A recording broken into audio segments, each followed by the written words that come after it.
last year, and you know what I did that really helped me, Jones? I said, I'm going to, when I hit the ball, swing it.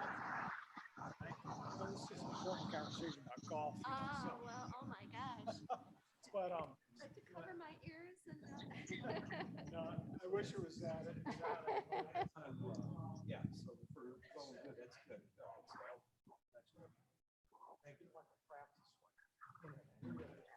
It's an easier swing. Just me out. I'm still no star, but I can generally get out. If I can get out, I feel like I'm good. Oh, who knows?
Oh.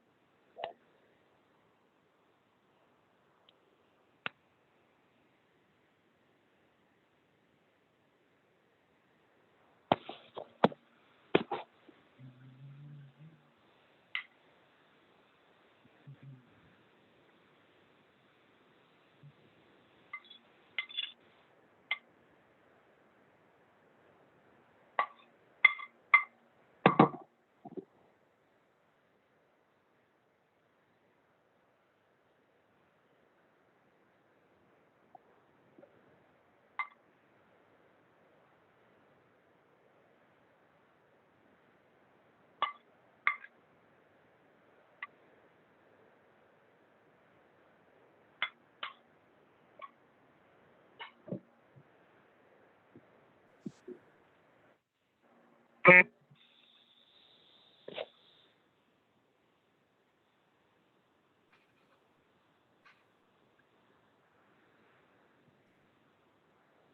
got all the same issue where I get to the US Well, township, and I've already got that one. The township too. So, Test, test, test.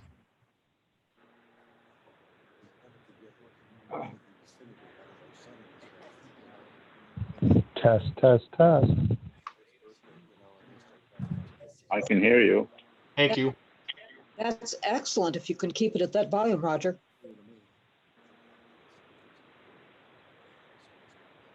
I think we're getting ready to start, so. Okay, and now you're soft again.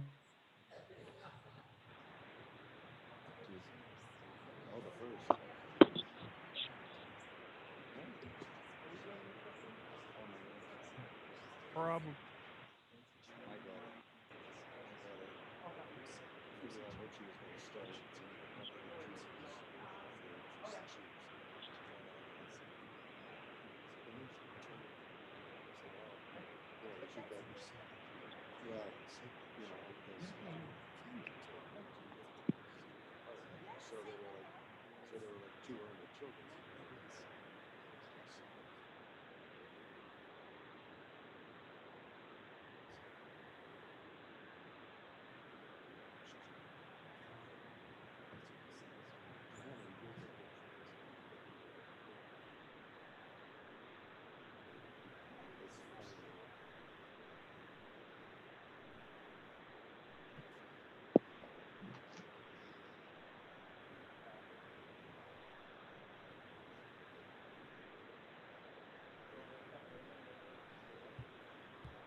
of course I can.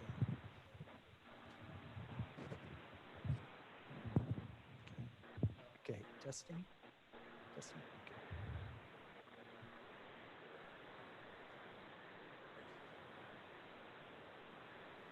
Okay, Jake, I'm gonna have you.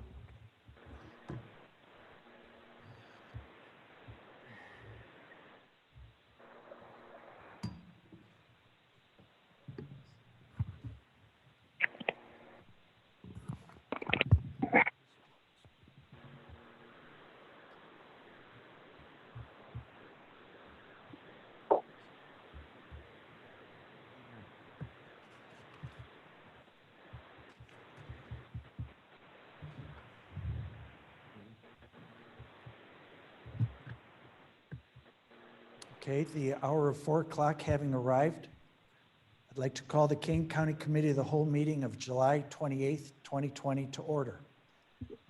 I'd ask the clerk to call the roll. Allen, Allen, present. Ferrero, Davist, Ross. Here. Hanson. Hernandez, Here. Oshite. Here. Paul, Iqbal present. Kenyon. Caius, Caius present. Opie, Cope is here. Leonard, Here. Lewis, Martin, Here. Molina, Molina present. Sanchez, Present. Hello, Silva present.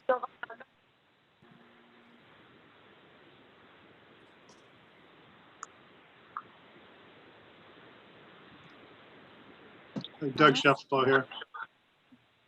Ferrero present. Thomas, Starrett present. Weber, Surge is present. Weber, Wegman, Weichman present. Wonicky. You have a quorum. Okay, we have a quorum. See, could whoever just spoke, would you repeat yourself, please?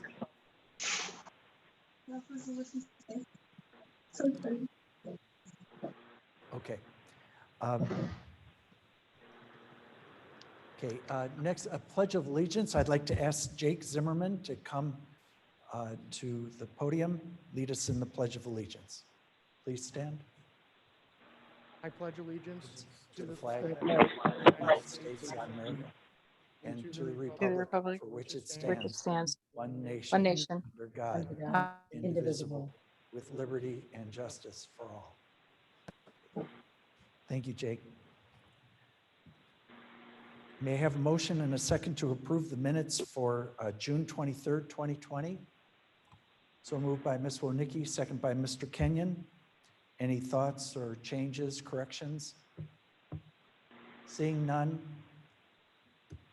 hearing none, clerk call the roll. Allen, Allen, aye. Ferrero, Ferrero, yes. Cross, Yes. Hernandez, Yes. Oshite, Yes. Iqbal, Iqbal, yes.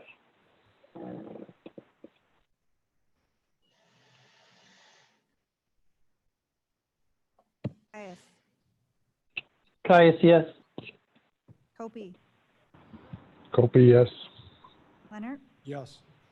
Martin, Molina, Molina, yes. And Gabby, your volume is very low. If you can get a little closer. Thank you. okay. Sanchez, Absolutely. Shefflo, Shefflo, Silva, Silva, yes. Starrett, Starrett, yes. Surges, Surges, yes. Wegman, Yes. Wonicky.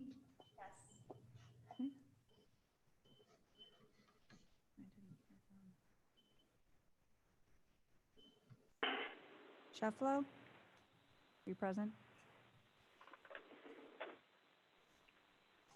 Okay, passes. Okay, the motion passes. Public comment, are there any public comments from those who are in person? Seeing none, anyone in writing? Mr. Fonstock, no? No. Anybody on the phone from the public would like to make a comment? Hearing none. We'll go into the presentations and discussions. First up on the budget presentations, Veterans Commission. So Mr. Zimmerman. I lost my screen. Sorry.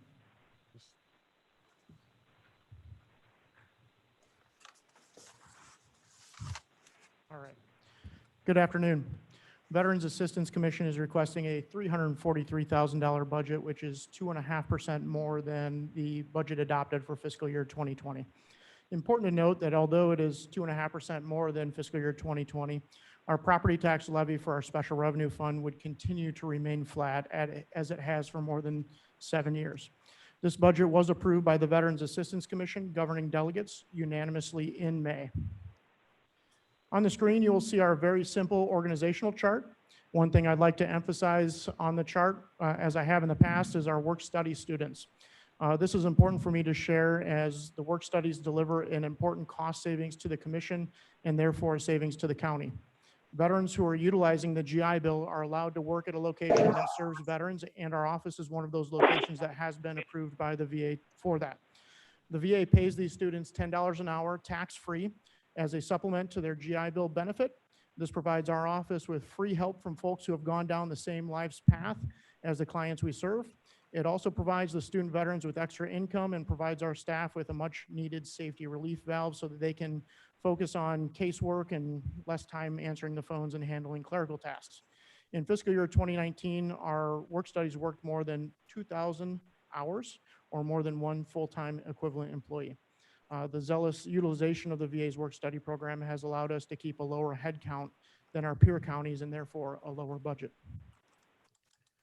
Very quickly on this slide, the pie chart on the left shows the Veterans Assistance Commission's portion of the overall Kane County budget if it were to remain unchanged from fiscal year 2020, representing slightly more than 0.1% of the entire Kane County budget. Our slice of the pie is hardly distinguishable on the chart, so I broke it out for you on the right with the three budget categories and their amounts. 22% increase in commodities, which really is just about $700 in additional expenses. Minus 0.8% for contractual expenses and 2.9% increase in our personnel category.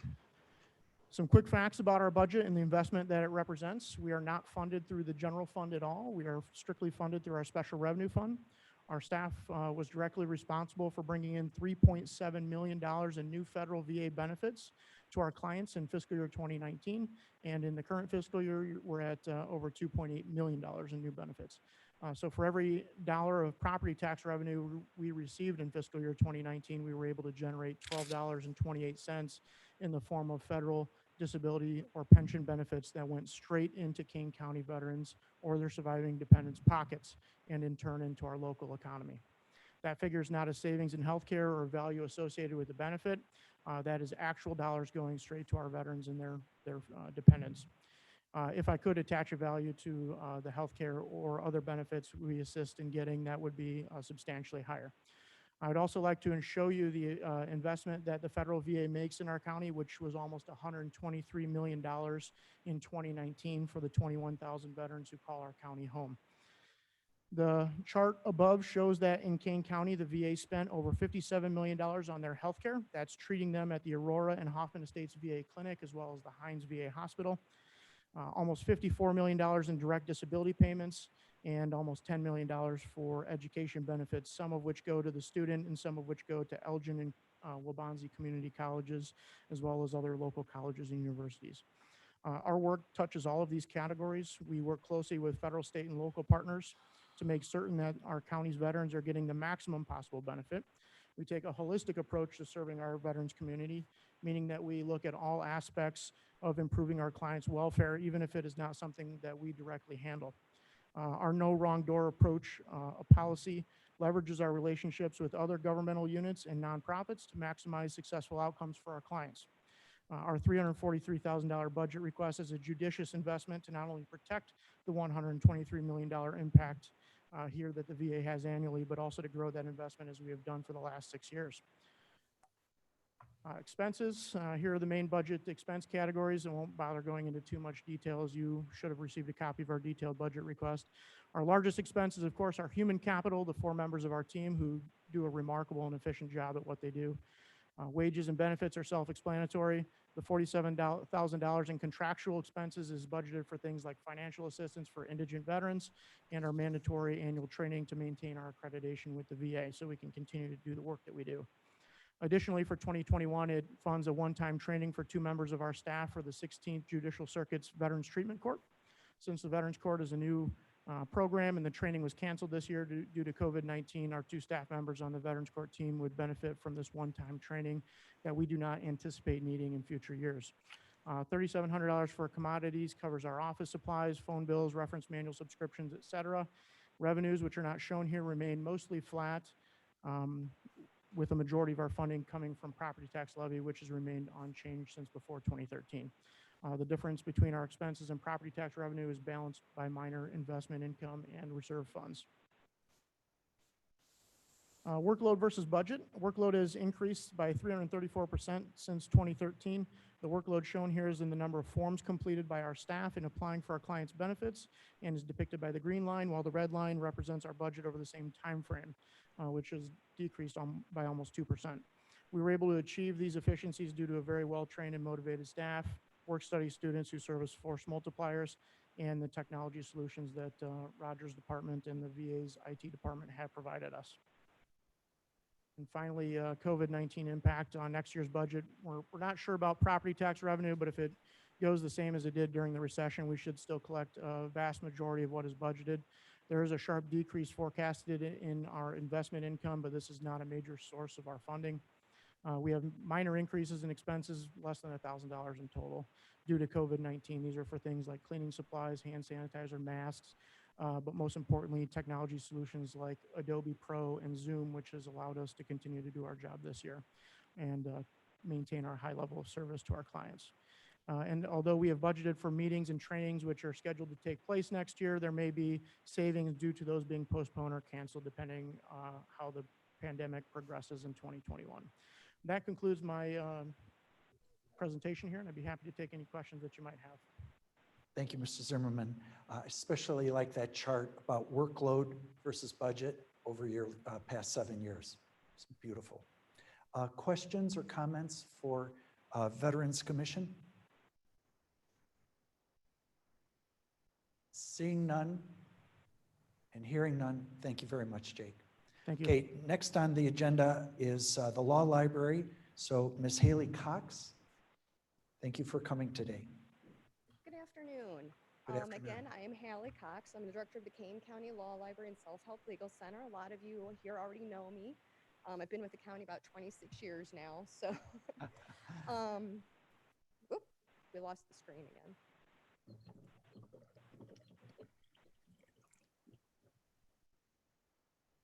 Okay, I'll keep this, whether I know how to use it or not, it's a whole other story, but backwards. Thank you. I'll keep this short. I know you guys have a big agenda today, so I'll be brief. As with the Veterans Commission, the Kane County Law Library and Self-Help Legal Center is considered a special fund, which means we are self-funding. We take no general revenue funds. Our primary customers are your constituents, the general public. Our central role includes helping to create informed consumers with realistic expectations of the legal system, while at the same time ensuring there is positive contact and experience between the public and the courts. And I'm not going to read our entire vision and mission statement to you. As you can see, it's a little lengthy, so that is in your packets. As you can also see, like the Veterans Commission, we are a small but mighty force. There are actually only 2 Kane County Law Library employees. So a little closer. There we go. Bring it up. Okay, thank you. So I've also included in your packets, for those of you that are unfamiliar with the law library, a timeline of all of our achievements through the years and hit points. We did not start adding into 2020. As you guys know, things have been a little slow due to the pandemic. But some of the highlights that we're hoping for in 2020 and 2021 include, in the past, we have received between $10,000 and $12,000 grants per year for the last 3 years from the Administrative Office of the Illinois Courts to act as a self-represented litigant coordinator for the 16th Judicial Circuit. And I've just applied for and hope to receive a $20,000 grant this upcoming fiscal year. So that's one of our hopes for this year. We also have another Illinois Justice Corps Fellow this year we've been awarded. So we're very excited about that. It's a full-time person that help people navigate through the court system. Works a touchstone, sort of works a lot of like an adult version of CASA volunteers, only it's for the adults to get through the system because it is a little overwhelming for people.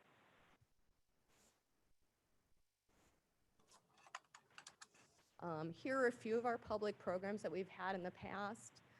Clearly, because of the pandemic, we've had to cancel some of these, such as the Boy Scout Law Merit Badge Day and the Family Reading Night with the judges. The Lawyer in the Library and the Family Law Walk-in Service. We've already moved the Family Law Service into a call-in service, and we're in the process of moving the Lawyer in the Library to a call-in service as well. During the pandemic, though we physically were shut down, the law library was, we continued to answer emails and phone calls throughout. So, and then as of June 1st, we actually physically open again to the walk-in public.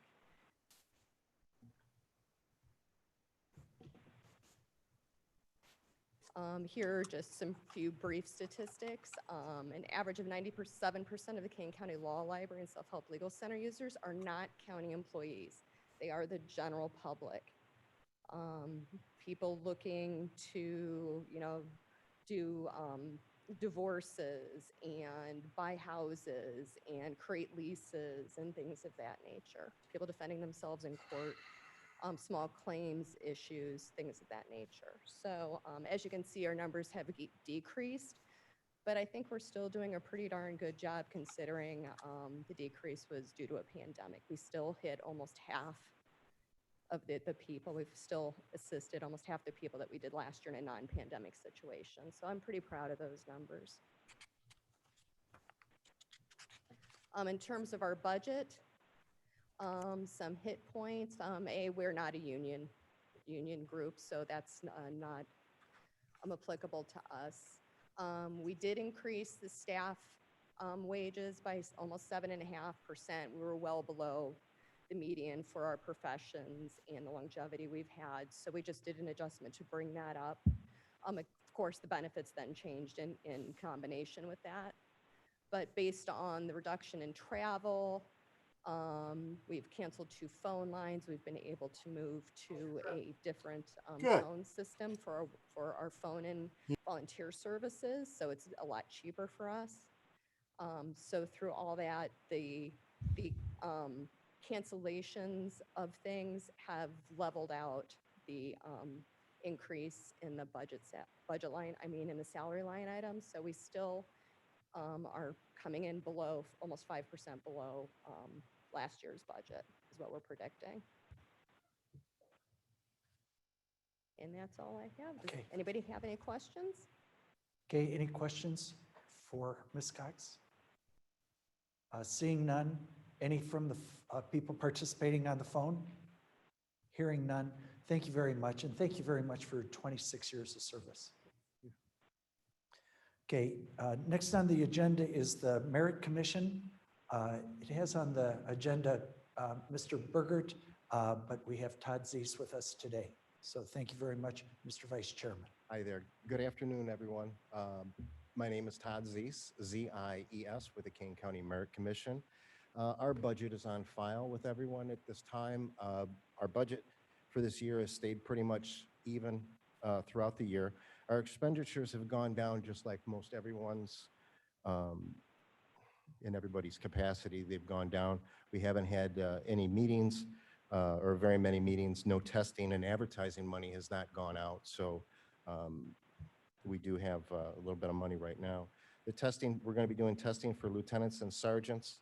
That's going to be resuming in September. And the only increases that we have had is the 2% pay raise for non-union employees that was enacted for our one full-time employee. Other than that, unless you have any questions for the Merit Commission.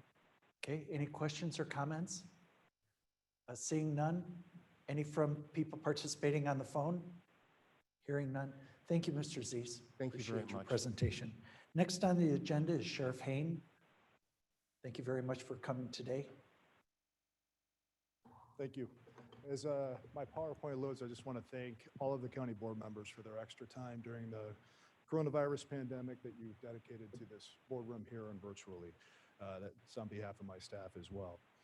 So I will try and be brief as everyone else. It's very important for us to focus on what we did in FY20. Of course, we dealt with a lot of different things at the Sheriff's Office, from the pandemic I just mentioned to civil unrest, to a variation in call volume and call types, doing business on a daily basis, but also trying to move the ball forward.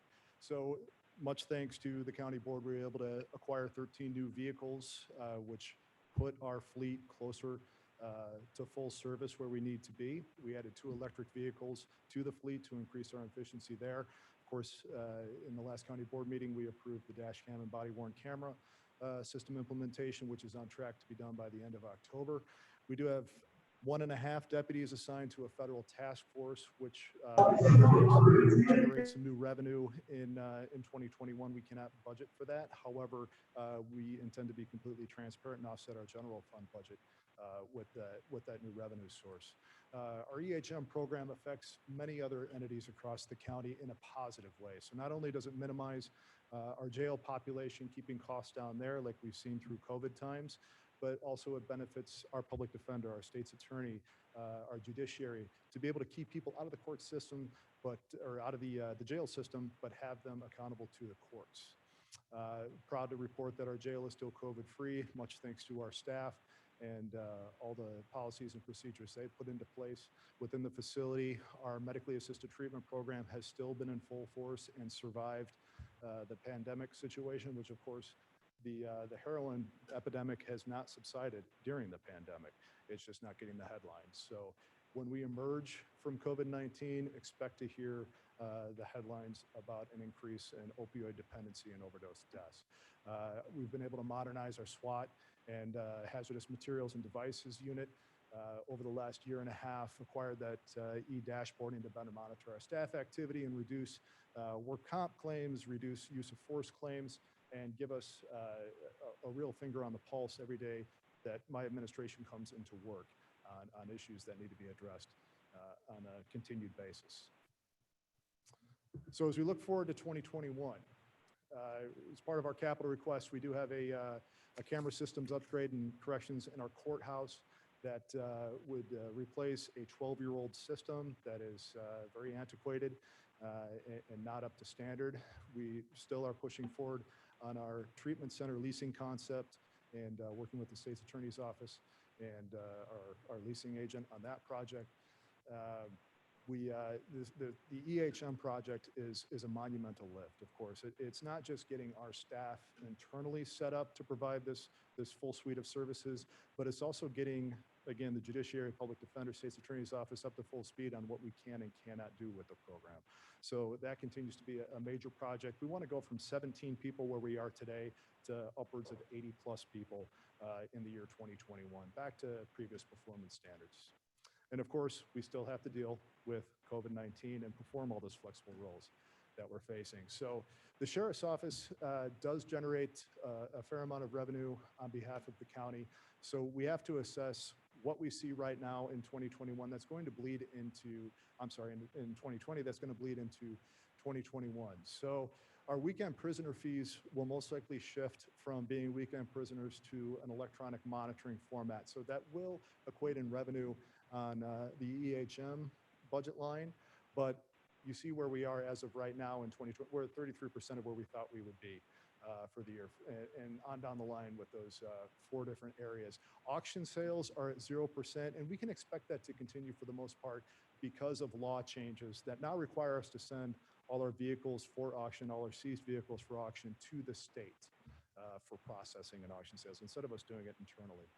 On the positive side, we will see continued returns on our state alien assistant grant, mostly designed, or I should say completely designed for aliens detained inside the King County Jail. Detail fees will return as the public returns to normalcy and request deputies to provide services outside of their normal work hours. That was significantly curtailed during the pandemic. We expect foreclosure and eviction fees to return, which of course were curtailed as well. During the pandemic, EHM fees, as I noted earlier, should dramatically increase over 21, and traffic fines as well, now that we have our new e-ticketing platform and a fully functional traffic unit that is out there on a daily basis. Our new revenue projections. We're very proud to report that we are just a month or 2 away from the return of federal detainees. So we've completed all of our administrative work. We are just waiting for Washington to give us the final signature on that. Our jail is at a population and capacity to be able to return them. And again, this is equally important to EHM, so there has to be that balance. We're able to refer people off on that program and maintain that jail space to house 60 to 64 federal detainees at a time. So forecasting what that will bring in, we've negotiated a rate, and this is without an ink contract, but it's temporarily agreed upon at $95 a day. So remember, under the previous contract, you may remember, we're at $75 per day. So we've been able to negotiate a much better rate on behalf of the county. So that is exciting news, considering that we would have 60 to 64 detainees. That's about $2.1 million a year in revenue. So we're very excited to get that program back into place now that we're set up for it. Treatment center lease, of course, that will be a moving target as we work through finding the proper treatment center to provide that program internally and work out the dynamics of that contract. And of course, we have, over the last year and a half, worked very hard to be transparent with our asset forfeiture awards at the sheriff's office and offsetting our general fund budget so it does not impact our taxpayers of the county in a significant fashion. And with our new federal partnership, we expect that to increase. So our savings, knowing that our payroll is about 70% of the sheriff's office budget, you can see where our savings are this year. So we're at 66% of the year as of Saturday, August 1st. And across the board, public safety down to Office of Emergency Management, that's our payroll impact for the year. So we're trending well under in our payroll expense. So knowing that we're going to see, or we should at least be responsible in forecasting an economic downturn in 2021 and 2022, I cannot afford, as the sheriff, to lose frontline personnel. I can't afford to lose corrections officers who safeguard our jail. I can't afford to lose sheriff's deputies who are patrolling our streets. So it has been my goal to flatten our organizational charts in the sheriff's office. Understand that many of the people who have been with our office have been there, in the upper echelon of that organizational chart, have been there since the late 80s and early 90s, hired by Sheriffs John Randall and Ken Ramsey back in those days, and have been with us for a very long time and are of age and of pension time to be able to step out the door and start earning that pension. So we developed a retirement benefit offer that we put out to our employees in June. And the whole design was, let's promote the idea of retirement of that middle and upper management at the sheriff's office so that we can continue to see an expanded payroll savings. So as of today, you see the different components that employees can opt into. And this is offered to almost 280 of our employees across all 4 divisions if they've had 20 years of sheriff's office service time. They have to opt in by September 1st. That's their deadline date. As of today, we have, it says 10 up there. We now have 11 as of yesterday, so that number is not reflected in my PowerPoint. But our total salary expense over the 2 years for those 11 people you see there is just over $3 million. The expense of the retirement benefit offer over 2 years to the county is $327,000. So we're saving with this buy-in already with the people who have, and we're anticipating 2 to 3 more at least, opting in on this, is already at $2.7 million. And our intention there, in working with our incredible county finance department and knowing that there is a large budget gap going into 2021 It's working with county finance to close that budget gap. So, we cannot come to you today and say these positions are off our table. We have to wait for September 1st. Our intention is to, as of September 1st, once that drop dead date starts, come back and say, this is our actual 2021 budget, and do a budget adjustment then to help close that gap. So just a little visual here to show what we're trimming out. So with that command staff, again, that's been implemented over years and before my term, our goal is to flatten that out and eliminate a lot of these positions. Yes, of course, it'll be more work on my undersheriff, on myself, and my one commander that will remain across the entire 4 divisions of the office. However, we all recognize that we can pull this work, and it's important in times of financial concern to trim some of these salaries that aren't absolutely necessary to our operations in the interest of savings across the county. So as we stand here today, so for our fiscal year 21 total expenses, we intend to decrease our payroll by that 15 to 20%. If we can keep our jail population down through our new ideology during COVID times and with our EHM program, we see tremendous savings across jail meals and medical. Those are our 2 biggest expenses. Since March, we've been able to save almost $400,000 out of those 2 budget lines because of our management of that jail population, and we forecast that we'll be able to continue to manage that. Those are our total asks across the 4 divisions, equaling about a 4% increase of what we asked for last year. Now, please understand that we fully intend to come back after that September 1st date and ask for less and do that budget adjustment. We do have 2 capital requests within our budget. One I mentioned earlier, the courthouse and corrections camera system upgrade. That analog system has got to go. It's a severe security and liability concern for us. We're estimating about $800,000 for the jail project, roughly $450,000 for the courthouse. We already are sitting on a $465,000 insurance payment for replacement of the courthouse system from flooding that occurred there. So really we're focused on the jail. Now, where's that money going to come from? Again, we point to various revenue sources, and we'll be very fluid in working with county finance and identifying what revenue we point in that direction. We wanted to get this on the table, and we would not ask for this final resolution sign off until the revenue is secured in there. Then, of course, this to us is the bottom line of law enforcement. We have to be able to get where we need to go. So we do want to replace an additional 12 cars over last year and this year and start trending down after that once we get up to speed. County finance has been able to find us $190,000, which has been reserved in the 125 fund. We still needed an additional $360,000 to get where we need to be, but we anticipate using some of that federal asset forfeiture, I apologize for the typo, to get there, as well as the detainee funding from the U.S. Marshals as they return to our jail. So we will, of course, work with county finance and the board to allocate those funds for those purchases. That is all I have. Any questions for my presentation? Okay, questions for the sheriff? Yes, Mr. Chairman, this is Mo Iqbal. Okay, Dr. Iqbal? Yeah, I have a couple of questions for Sheriff. First of all, thank you for presenting such a detailed overview. Number one, you mentioned that you will be saving $2.7 million by offering pensions to 10 employees. My question is, are you decreasing the force, or would you be recruiting the younger people and they will get less salary? But doesn't look like the difference would be that much if you are simply recruiting younger people and having the older folks retire.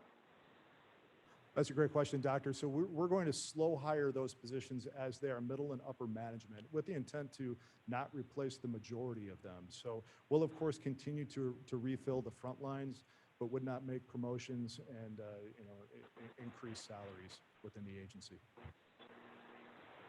I see. Okay. And the other question was, your budget is right now $33 million.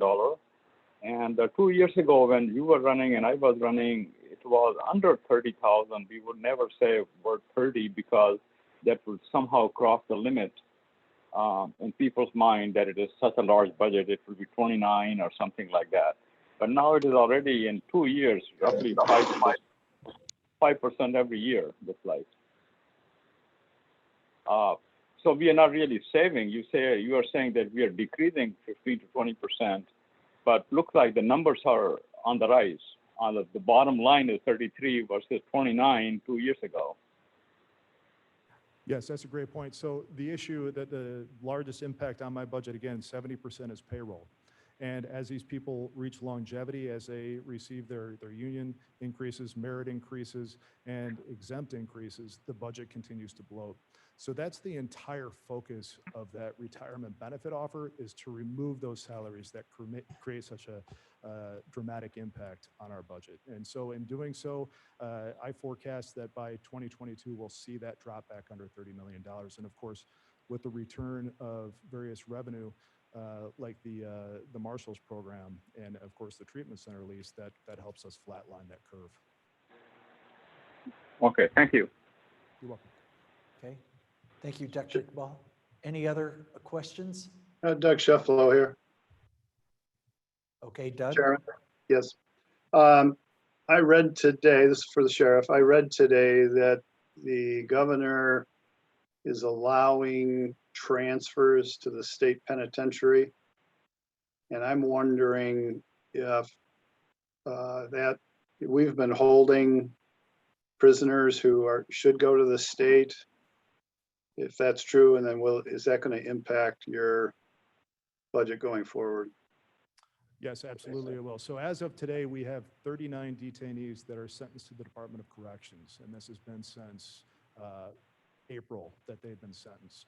So over the course of that time, we've had a total of 4 detainees already parole out from our jail from the Department of Corrections. So that gives you an idea of how much time they sat with us waiting to go to that holding facility. So we did learn that today, that the governor rescinded that executive order. My staff reached out to the Department of Corrections this morning to begin scheduling those transfers. They denied us any sort of acceptance and asked for additional criteria. So what we learned today is beyond about 15 different other things we have to work through, they are required to have a 72-hour turnaround COVID test before they'll accept them. So my staff is working today on getting that 72-hour minimum or maximum COVID test turnaround in place so we can test all 39 of those people and get them off our books in the Department of Corrections. And then there's the back end work, Mr. Shefflow, of trying to get the state to reimburse us for their holding over the last 3 to 4 months.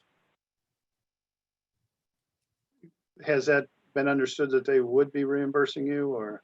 Originally, we had a positive conversation. When I say we, it's the Illinois Sheriff's Association on behalf of all 102 sheriffs in Illinois. Had a very positive conversation with the Department of Correction and the governor's office. That was deadlocked in about May, and there has been no further conversation about a per diem rate. The Illinois Sheriff's Association was appearing in court on behalf of about 80 sheriffs across Illinois this morning to, number one, argue for the return of detainees to Department of Corrections, and also further down the line, negotiating that per diem rate that we would be reimbursed. But I would forecast 2-3 months away from getting any sort of solid number from the state on what they'll reimburse. All right, thank you. Okay. Other questions or comments? Seeing none in the room, any from people participating on the phone? Okay, hearing none. First of all, Sheriff Hain, that's the best budget presentation that I've seen in my 8 years. Thank you very much. It's a beauty. Just several items. The substance abuse, the advanced treatment center lease, what would be the 2 or 3 things that we as a board could do to help you move that forward? So it's really a negotiation between Batavia Enterprises and the county to line out their contract, exactly what they can and can't do. Can they act as a marketing agent? Can they act on behalf of us completely? Can they go forward and market and act on our behalf as an agent? So we have a very open dialogue between those three entities, our assistant state's attorneys working on that project, Batavia Enterprises, and my office. So as of right now, I think we're close to a contract point. So nothing on behalf of the board, but I appreciate that question. Okay. Any cases of COVID in the jail? 0 cases. 0 cases. Continue. It's amazing. The slide that had negative impacts on revenue, they were lower, but that's based on the dramatically lower population, isn't it? So where on the surface, the first impact looks negative. However, because of the lower population, I'm assuming huge positive effect on the expense side. Is that Yeah, correct? really, it's the inmate phone fees is where we take a dramatic impact. Our commissary fund, we take an impact, but our savings in jail food and medical well offsets that. Okay. And then final thought on the capital requests, thanks very much for putting in funding sources. You know, the idea that from a practical standpoint, here's how we end up paying for it. Thank you. So, thank you. Okay, thank you, Sheriff. Okay, next on our agenda is KingCom. Michelle Guthrie, thank you for coming today. Thank you. My name is Michelle Guthrie, and I am the director of KingCom.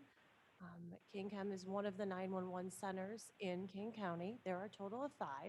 The agencies that we serve 10 police departments and 7 fire departments, as well as some other county agencies, such as the court services, the sheriff's civil office process servers, the Office of Emergency Management. Our largest police subscriber is obviously the King County Sheriff's Office. Our largest fire subscriber is Fox River Fire Protection District. Just a snapshot of where we are so far this year. Midpoint, I've talked at previous meetings about how we've seen a decrease in activity because of COVID-19. A lot of the calls for service that we've taken, the severity of the types of calls that we receive has gone up, but the volume of activity for a couple of months, specifically in March and April, had gone down. What is interesting about our statistics this year is 5 years ago, when we were doing 30,534 calls, we actually had 1 additional police agency that we dispatched for. We are 1 less, and we are doing still more volume this year than we did at that time. Our organization has not changed. We're the same as we have been before. We've got a director, a deputy director, a radio systems administrator, 3 shift supervisors, and then 5 telecommunicators on each of our 3 shifts. We are 24/7, 365, and our telecommunicators are very busy. We are a special revenue fund. We do not have any funds that come from the general fund other than the subscriber fees from the sheriff's office and court services and OEM. Our subscriber fees are part of our subscriber contract. Our agreement goes through 2022. That makes up the majority of our revenue, as well as our 911 surcharge revenue. We also do get a small fee from the audio recordings that we provide to some of the court system and independent lawyers, not our state's attorney's office. Personnel is 88% of our budget. Our increase this year is due to our collective bargaining agreement, as well as an increase in benefits. So that is the biggest change in our budget. We're up 3.22%. And again, that comes from the changes in benefits as well. So overall, we are balanced. It is a 2.9% increase over last year, but our budget is a balanced budget. We do have the funds to support that. Just an overall snapshot in some of our changes. We do have a small change in our contractual agreements, a couple of our tower agreements, just an increase in contract. But that is all I have. Are there any questions? Thank you, Ms. Guthrie. Are there any comments or questions? Seeing none in the room, any from the folks on the telephone? Hearing none. Thank you, Ms. Guthrie. It's a pleasure. You enjoy the respect of not only your staff, but members of the board and the other people in departments who you work with. Thank you. Okay, judicial technology, Roger Fonstock. I'm going to go up here. Okay.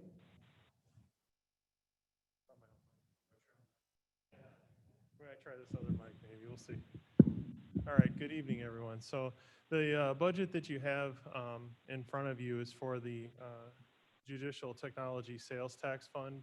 It's identified as Fund 127. This fund was set up as a part of a settlement agreement, but it is a part of a commission. So there's a group of people that are appointed to this commission that represent the judiciary and public safety. They're there for strategic planning and technology planning.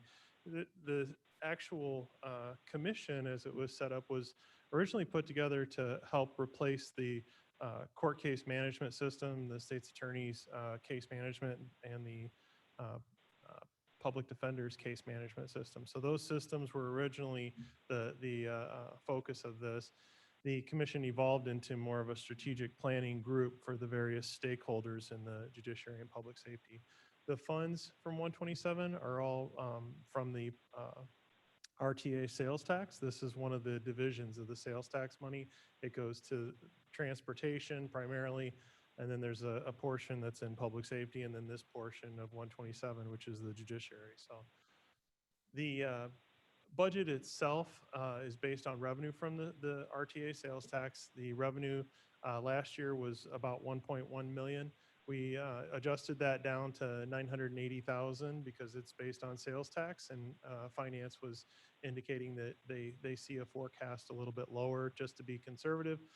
So some of the changes that are in this year's budget, and again, this pays primarily for the software for the case management system. That's the Odyssey case management system. So the software licensing, we're up about $5,000, $5,500. The contractual services, we lowered that by about $5,000. And then personnel costs shows a 2% raise plus the benefit costs for the one person that's in this budget. I think it's important to point out that this was originally a project budget that started sometime in 2012, and the actual product went live in 2016, 2017. But since then, we've reduced the personnel line item from the original 5 people down to 1. So we have 1 project person that's responsible for case management, software management, and maintenance.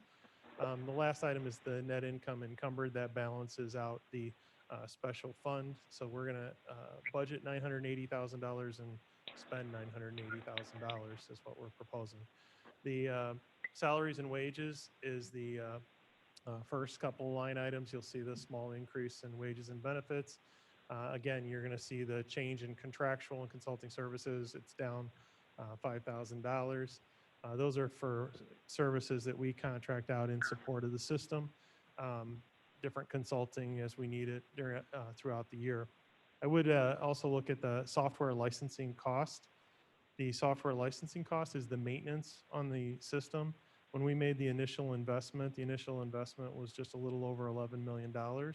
And this represents the annual maintenance to keep the software current, maintain all the support services, and it also covers new features. So the remainder of this conference and meetings is another area where we try to use that, not for the one person that's in this line item, but we try to send a person from each agency to the annual conference. They did not do that this year because of the COVID-19. I'm not sure if they're going to have it next year, but we do have it in there. So this year, I know that we won't be spending much of the conference and meetings, but next year we're hoping that they'll have a new meeting for that. It's a good conference, and we get to learn about a lot of the features that are in the $11 million worth of software we own. The last 2 items are the encumbered money and transfer to other funds for support. The $980,000 is balanced between the revenue and expenses. Last comment is this is a budget that the commission works with the IT department and the different offices to put together. The commission itself approves this and promotes it to the finance committee. So you're seeing it here today, but this did come from the commission of stakeholders, and they approved it. I think it was about a week or 2 ago. So we're recommending the budget as it's presented. It's balanced and it's a little bit lower than last year's budget based on less revenue. And I'd be happy to answer questions. Thanks.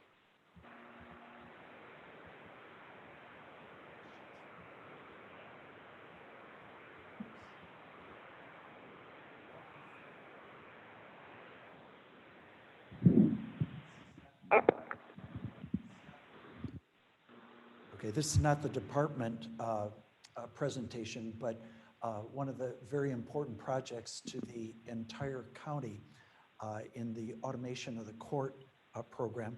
You've been visionary on important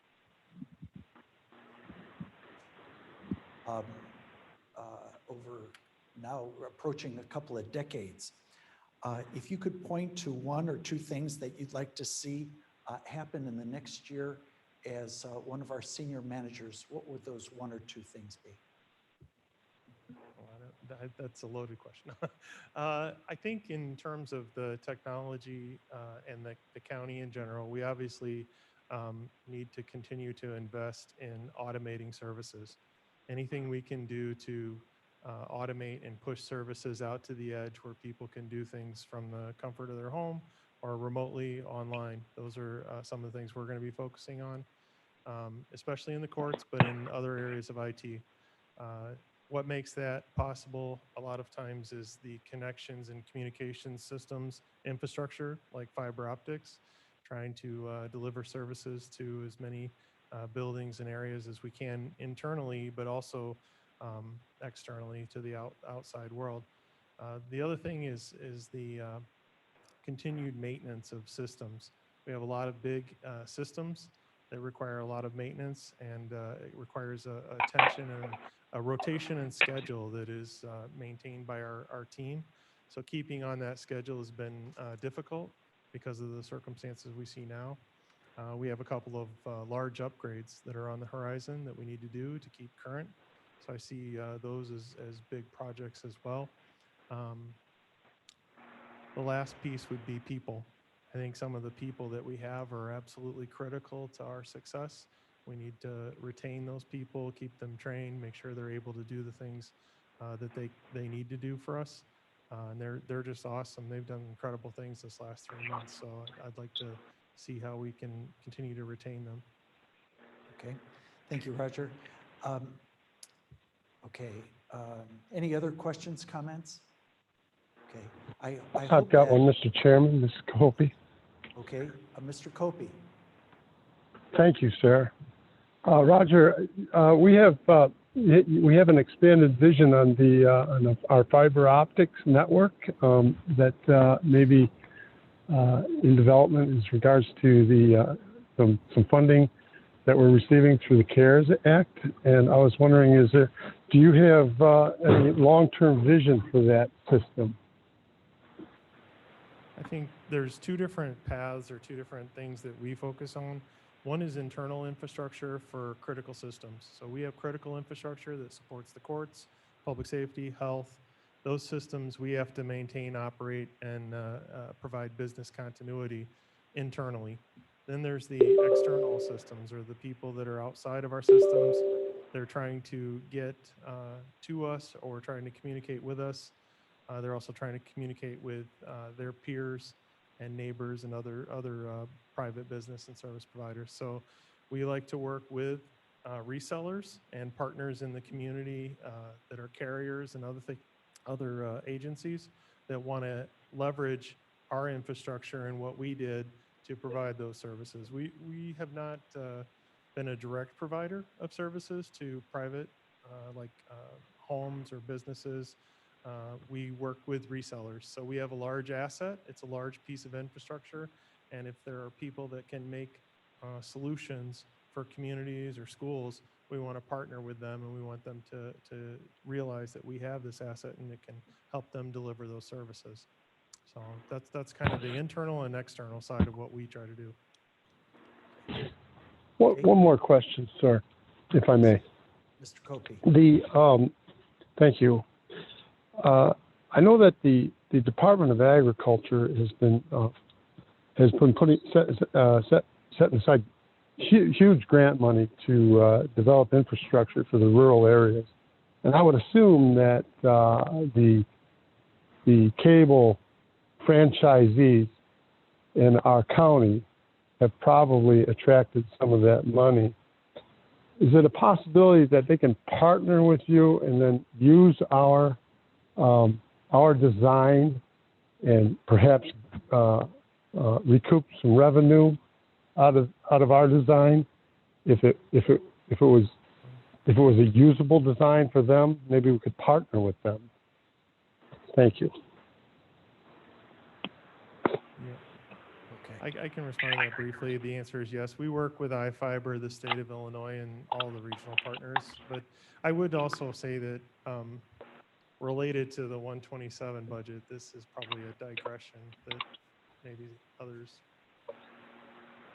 All of these are examples of being able to look back 8 to 12 years and say, wow, if we hadn't done, frankly, if your leadership had not helped boards make the necessary decisions during that time, we wouldn't be in an advantageous position in many of these things, whether it's the automation of the court system or the fiber optic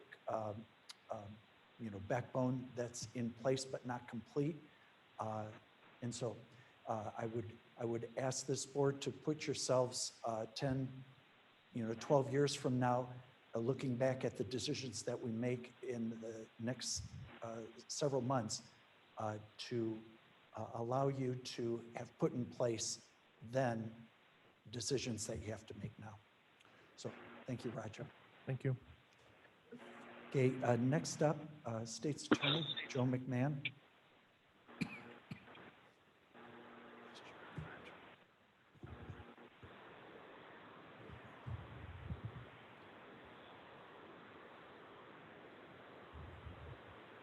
Good afternoon. This is our 2021 proposed budget for you to consider. For those of you that have been through one of my budget presentations in the past, this will look a little bit familiar, so I'll kind of click through the early slides fairly quickly and then try to spend some more time on where I think there may be some inquiry and the reasons for the increases in the budget. As you know, the State's Attorney's Office is both the lawyer for the county and every independent elected office holder in the county. And we are the public prosecutor for all state crimes that occur within Kane County. That's felonies, misdemeanors, and all traffic offenses. The largest jurisdictions that feed into our court system, into the State's Attorney's Office, are the Aurora Police Department and the Elgin Police Department, followed closely by agencies like Carpentersville, St. Charles, and then the Sheriff's Office for that portion of the county, the unincorporated portion. A large part of our responsibility deals with covering locations. This is both out of necessity and to service different areas of the county. There are branch courts in Aurora, Elgin, and then also in St. Charles at the Kane County Branch Court. I have a small office at each one of those locations that is staffed by either 1 or 2 full-time assistant state's attorneys and an administrative assistant to provide support services, collecting police reports, working on witness and victim notifications and things like that. The Civil Division is located in the Geneva Courthouse. As you know, that's probably the part of the office that you're most familiar with, who you see on a regular basis. Handle everything from litigation involving federal claims brought against the county, whether it's the sheriff's office, patrol officers, corrections officers, discrimination claims against the county in an employment context, labor and employment matters, and we handle those on both an inside and outside counsel relationship. Staffing is, we staff all of the felony trial courtrooms. There are I think 17 criminal courtrooms across the county. I have 2, sometimes 3, sometimes 4 lawyers in each of those locations, depending on type of cases and case loads. We have a misdemeanor domestic violence, so that's things like orders of protection that are filed in conjunction with a pending criminal case, not necessarily when 2 private parties want an order of protection against somebody. That's handled privately, not through my office.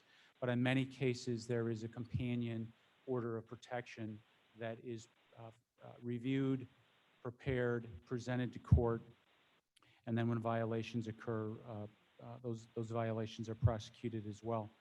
We also have a robust child support division that's staffed and funded through a grant through the state of Illinois and the Attorney General.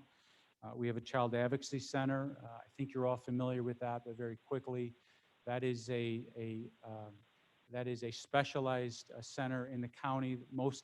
All of the larger jurisdictions in Illinois have a child advocacy center. Cook County, I think, has 6 different child advocacy centers. Here in Kane, we have 1. That is a collaborative effort between the Department of Children and Family Services, law enforcement agencies. There's a medical service there. There are counseling services in there for both psychiatric counseling for victims and family members, and then assistant state's attorneys staff those cases to review investigations, make charging decisions, and then handle those cases through criminal prosecution and trial. I've touched on the civil division. The last area there is the juvenile delinquency and abuse and neglect. Juvenile delinquency is essentially criminal court for individuals who are 17 and younger. Abuse and neglect, those are civil proceedings in nature, but that is when we get a report from the Department of Children and Family Services where they allege that a child has either been abused and neglected or is being exposed to an injurious environment. That may be because they are witnessing crime, they live in an environment where drug activity or other criminal or unhealthy activity is taking place. And when DCFS wants to terminate or take action against custodial parents, it's my office that has a responsibility to then review the investigations from DCFS and then to pursue those matters in court.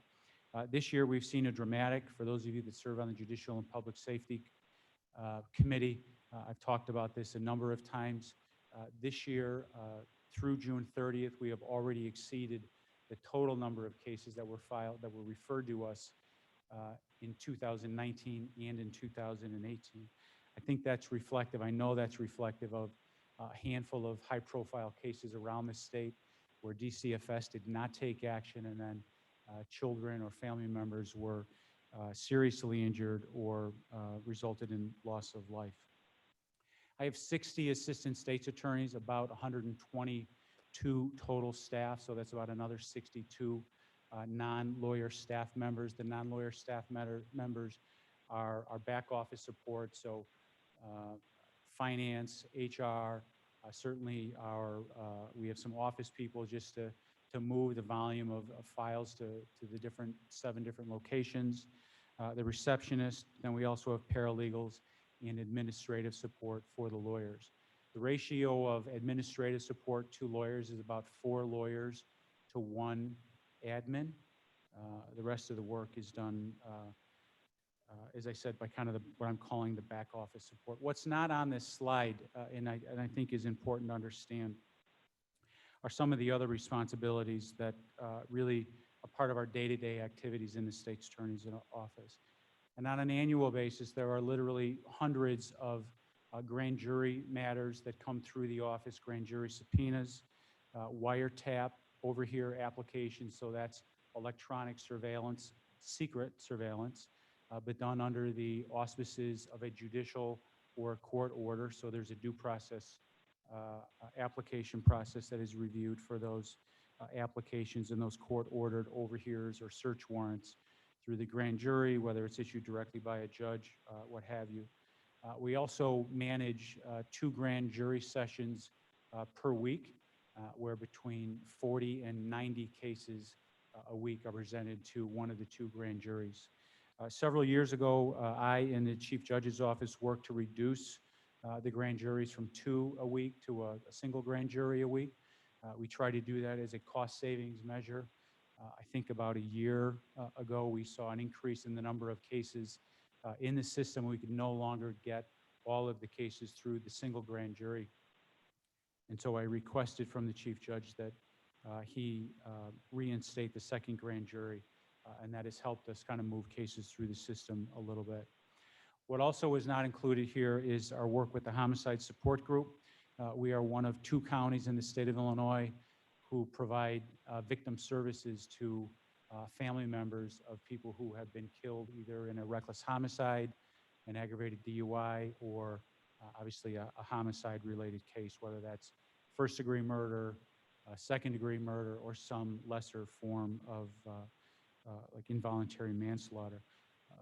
That meets monthly. That's staffed by both people from my office, the diagnostic center, my victim advocates, and then I have lawyers that attend those meetings as well. In addition, by law, a couple years ago, we were tasked with the responsibility of reviewing every in-custody officer-involved death.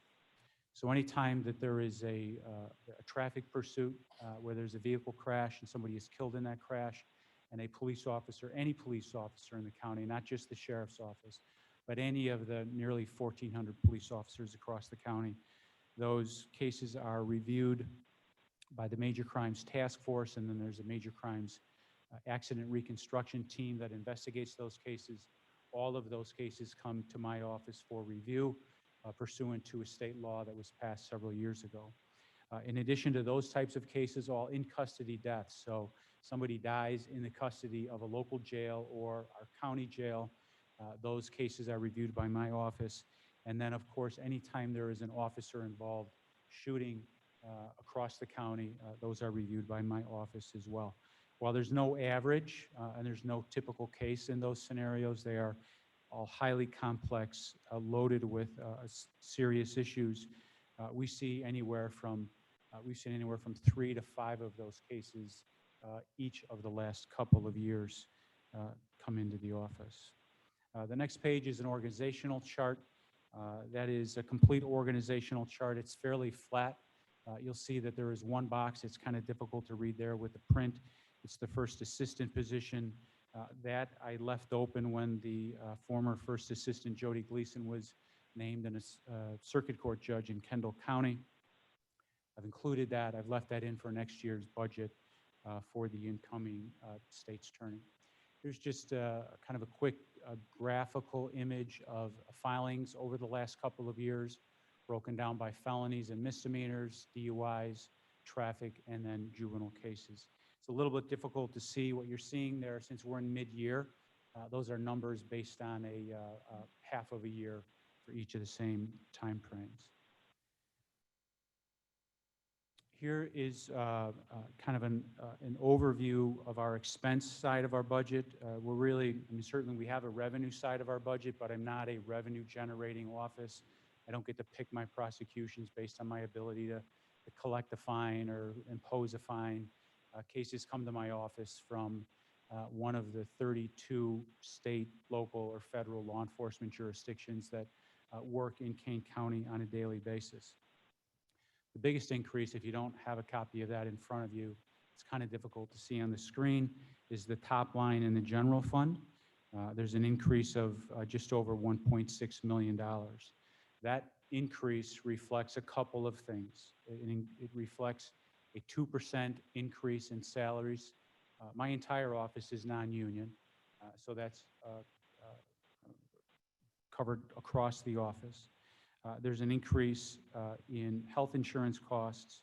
There are new positions, which I'll outline here in a moment, the new positions that I'm asking you to fund in the rationale, but there is a rationale paperwork, I think, in your budget packet as well. So the 2% increase, the health insurance increase, the new positions. And then last year, I talked to you about really catching up my administrative staff's salaries to the living wage discussion and legislation that has been taking place across the state. So this next slide really lays that out. And last year, you worked with me to fund, what we talked about was a 2-step process to kind of catch up the administrative staff to be paid consistent with the living wage on an annual basis. Last year, we implemented that first increase of about $3,000 per employee, and this year to make that second step to get to that living wage level, I'm looking for an increase of $3,200 per employee.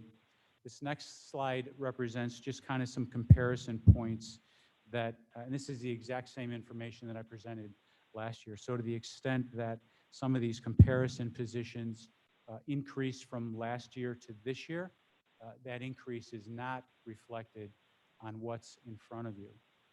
But what I did is I used last year's numbers. And I understand it's difficult to make a complete leap and a complete catch-up in 1 year and sometimes even 2 years. But if you implement the second step of the living wage increase, that gets my administrative staff to where these other administrative positions were a year ago. I suspect the next state's attorney, when he or she appears before you next year, may ask you to make another catch-up next year. The remaining of my presentation really focuses on new positions, and I can kind of quickly outline what those new positions are and the rationale for those new positions. But I've asked for a new assistant state's attorney, an additional assistant state's attorney. In my abuse and neglect division, as I've indicated, the number of cases that come to the office has increased dramatically from the Department of Children and Family Services, and I think I explained what the rationale or why, what the motivation behind that is. Those are cases that are investigated across the county. DCFS is a completely independent and separate agency from mine. In this context, they're kind of like another law enforcement agency in that I don't really control or have the ability to limit what types of crime occurs in Aurora or Elgin or St. Charles or Carpentersville or unincorporated Kane County. But when that crime does occur, it gets sent to my office, and we review those cases, make charging decisions, and then investigate those cases. And that's what's taking place in the abuse and neglect area of the office as well from the Department of Children and Family Services.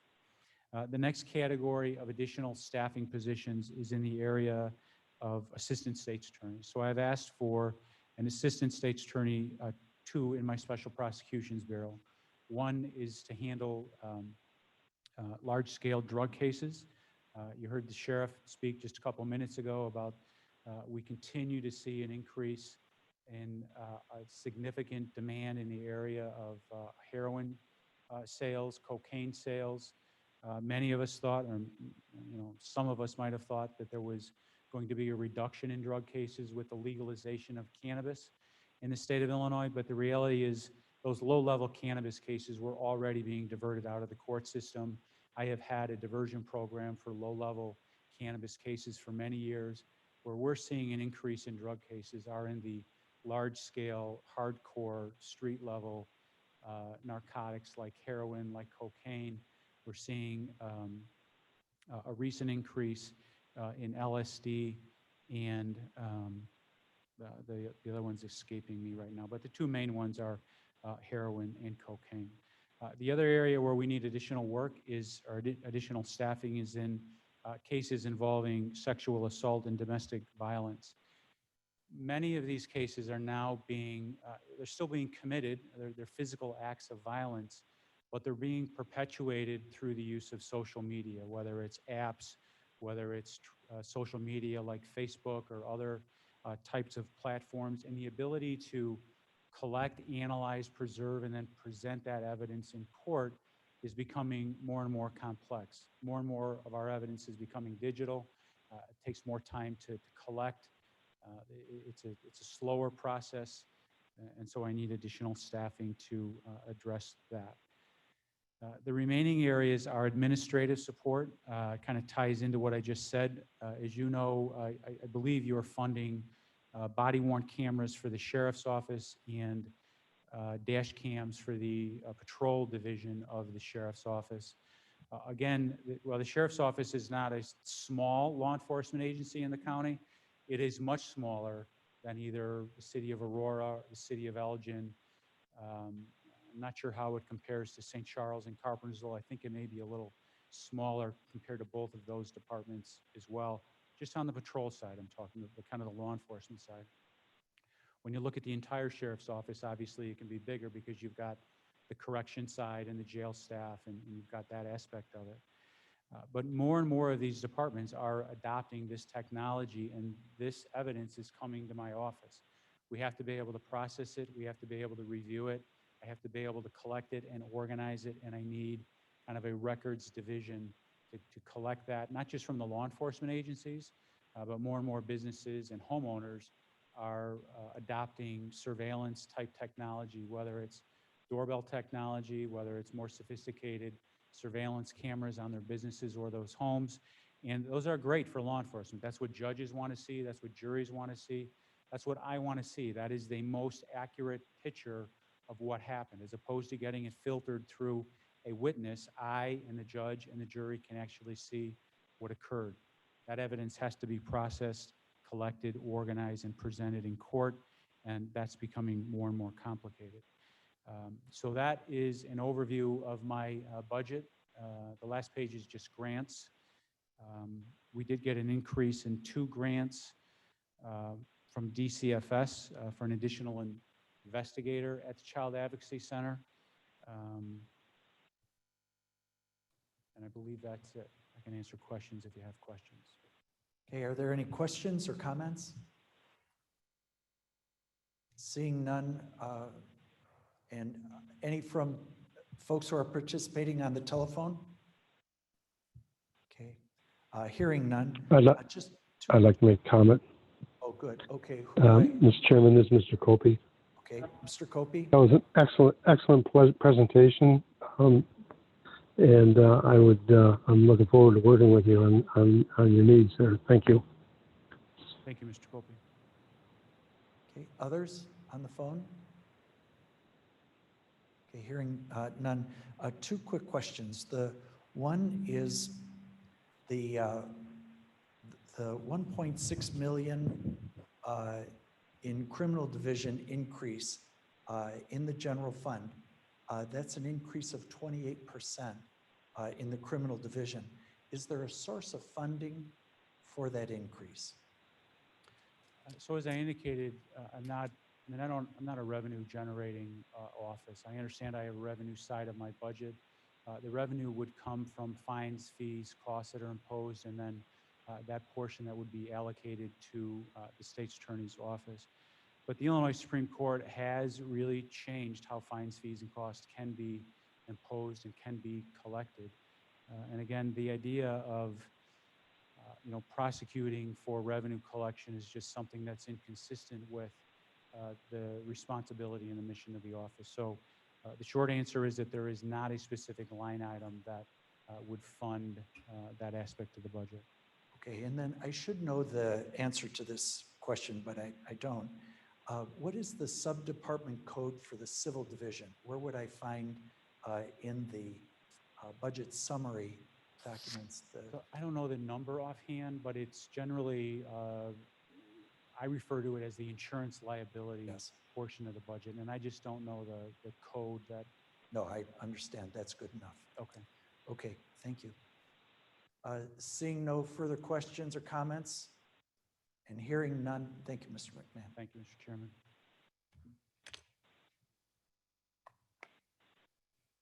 Okay, next on the agenda is our public defender, Ms. Conant. Welcome. Thank you very much for coming. Thank you. Good evening. For some of you who I haven't seen yet, my name is Rochelle Conant. I am the new public defender since March 23rd, so this is my first go around at the budget and my first budget presentation. So let's get started here. Our first slide, sort of similar to Mr. McMahon, this is just a general overview of our office. These are the particular areas in which we practice. Primarily, we are a criminal office. We staff all of the criminal courtrooms, but we also do practice some civil law. We practice in the abuse and neglect court. We handle sexually violent persons petitions. Those are petitions which are filed by the Attorney General for people who are nearing the end of their Department of Corrections sentence. They are people who are in the Department of Corrections on sexual offenses, and the Attorney General has deemed them to be sexually violent persons and in need of continued treatment. So we do are appointed to represent those people, and that is, although it arises from a criminal case, it is civil law. We also practice civil law in mental health for the mental health commitments and involuntary medication petitions. We are currently still staffing bond call. That is a 365-day-a-year job for us. We appear every day there. We have continued to appear there through the pandemic, although it is being done completely by Zoom now. We are still in the courtroom and still advocating for our clients in those situations. There will be a savings on the budget this year based upon bond call. Currently, juvenile bond call or juvenile weekend detentions are also being held at the main courthouse. So our attorney that handles adult bond call is now also handling the weekend juvenile detentions. We do staff 5 different court locations. We have 5 courthouses that we go to. We have attorneys at each. We do not staff them with support staff. Support staff does go there periodically, but because we are completely paperless now, most of our support staff duties can be done from the judicial center. So we do not need to staff all of those locations. This is our organizational chart. It is pretty similar to past years. There is one change. There was an administrative assistant on that last year. That has been taken off and an IT position has been added. That was not an increase in personnel. Our personnel has stayed the same. It just was a reallocation of duties and transferring people from one position to a different position. We do currently have 37 attorneys, which is the same number as last year and the same that we are requesting for the coming year. That is 36 full-time attorneys and 1 part-time attorney. As indicated, we do staff every courtroom. We have generally 2 attorneys to each courtroom. The felony courtrooms do each have 3 attorneys. And in juvenile and an abuse and neglect, we have 1 attorney each in those courtrooms. We have 6 support staff, which includes a paralegal and an interpreter and an IT support person and 2 investigators. One thing to point out is our 6 support staff, those are all union members, so they all are under the collective bargaining agreement. This is just a breakdown of the cases that we opened from December 1st of 2018 to November 30th of 2019, and then for this fiscal year of 2020 up to July 1st.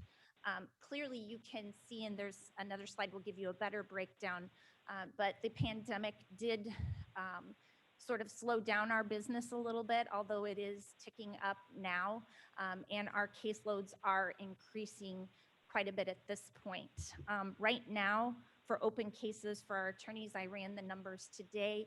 For our felony assistants, they run anywhere from 104 actual clients down to 48 actual clients. So that number is a little high for us right now. I think that is a result of the pandemic and clients not being able to get into the courthouse for us to be able to fully resolve their cases, but we are working diligently with the other tools that we have been provided. So we are using Zoom and DocuSign to hopefully get those numbers down. Oops. Here we go, sorry. So this is a case category breakdown from 2019 and 2020 from December 1st to July 1st. One of the things to point out here, as Mr. McMahon pointed out as well, abuse and neglect is an area that is increasing dramatically. As of July 1st, we had opened 1 less case than we opened all of 2019. So that is an area that is increasing, and we are seeing on average about 1 shelter care a day in that courtroom. So they are very busy there. Also, additionally, you can see based upon, I believe, the pandemic and the shutdown, our traffic numbers have decreased quite a bit. But our other numbers, felonies and misdemeanors, are not that far off of being at the halfway point for this year. So that brings us to our budget request for this year. We have an increase in the general fund of 1.69%. There, in the fiscal year 2020, the prior public defender was asked to make some decreases. Those decreases were taken out of funds that we have been able, specifically they were taken out of health and dental benefits. We have been able to cover that for this year, but going forward, those decreases did have to be taken from our salaries and wages fund. So that shows an increase of 0.52% for salaries and wages. This reflects the increase in the collective bargaining agreement of the union employees. They have a 2% increase for this year. Additionally, as of July 1st of 2020, there was an increase in the public defender salary that is statutory based upon the state's attorney salary as well. And health and dental has increased. That, of course, is due to the increase in expenses of HMO and the PPO. We will be, it appears as of right now that we will be okay with our health and dental for this year because that is where the money was taken. The cuts were taken last year, but we have been able to manage that this year because we have not filled a couple of vacant positions yet, so that we can make sure that we're good till the end of the year of this year. And then our only other increase is to books and expenses. This is, and subscriptions, excuse me. This is based upon contracts that we have. These are with Westlaw, which is a legal research tool that we use, and Clear, which is a tool that our investigators use to track down witnesses. And it is also a tool for us to track down our clients if their telephone numbers have changed or addresses have changed. These are both 3-year contracts.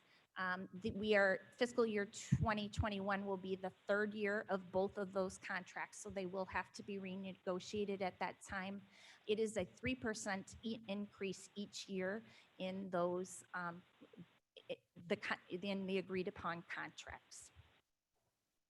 And that is the end of my presentation. Thank you, Ms. Conan. Are there questions or comments? Mr. Martin. I have a question, really not solely directed to you, but we use Westlaw in a lot of different contexts in the county. Do we negotiate that separately for each office, or do we negotiate that as a whole?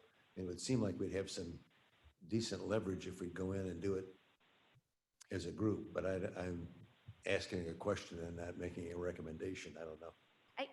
That is a good point. I do know that we negotiate ours on our own.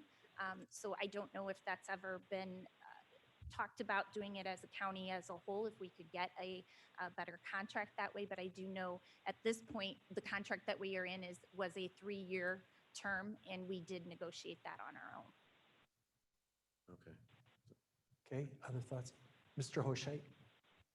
I just want to make a comment about the presentation, then maybe a political comment. But I want to thank the public defender for being reasonable in the requests, straightforward. I think this presentation this year has been much more practical than we've seen in the prior years. So thank you.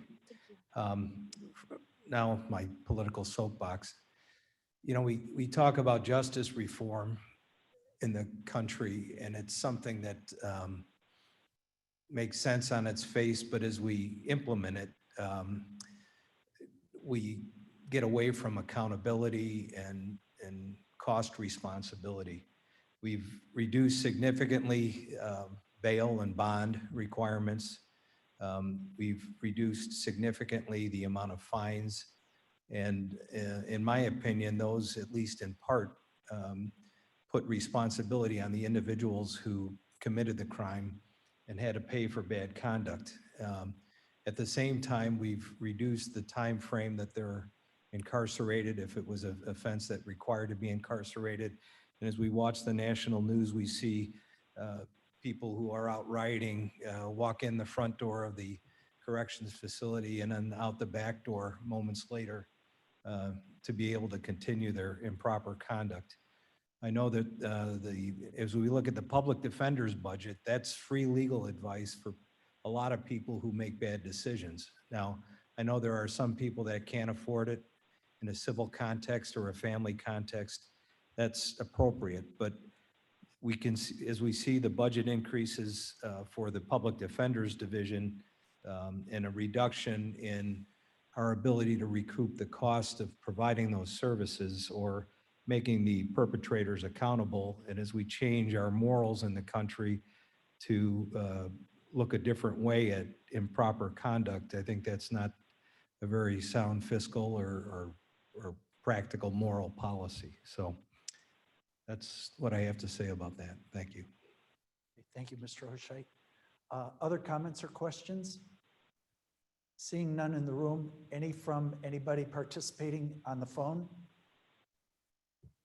Okay, just one question, it's kind of major. The increase in your budget is $70,800, so about 1.7%. And that's versus in the state's attorney's budget, $1,600,000 more and a 28% increase. Do you have any concern about the relative balance of increases in resources on the prosecution side versus the defense side? I think one thing that I would say is that the state's attorney's office covers a great deal more cases than we do. So their budget by necessity would be quite a bit more than ours. At this particular time, looking at our needs and looking at our ability to handle the needs that we have, as well as fiscally looking at where we are as in a county and in this time with the pandemic, I don't have concerns at this time. It is not to say that in other years that will become an issue. But looking at the needs that we have, I believe that our attorneys are working very diligently and very hard to get their work done, and they are handling their workloads very effectively. Okay, thank you. Okay, thank you, Ms. Conan. And welcome aboard. Okay, the judiciary and courts was going to call on Doug Naughton, but instead. Hi, Andrea O'Brien, Deputy Court Administrator for the courts. Thank you. Thank you for coming. Thank you. It's a little hard to see, but as you can see, we've got the organizational chart up there. The chief judge oversees numerous county employees, state paid court reporters, the mandatory arbitration center, and the law library. Great, thank you. Making that a little bigger. That's been pretty standard for some time now, but that's what it looks like.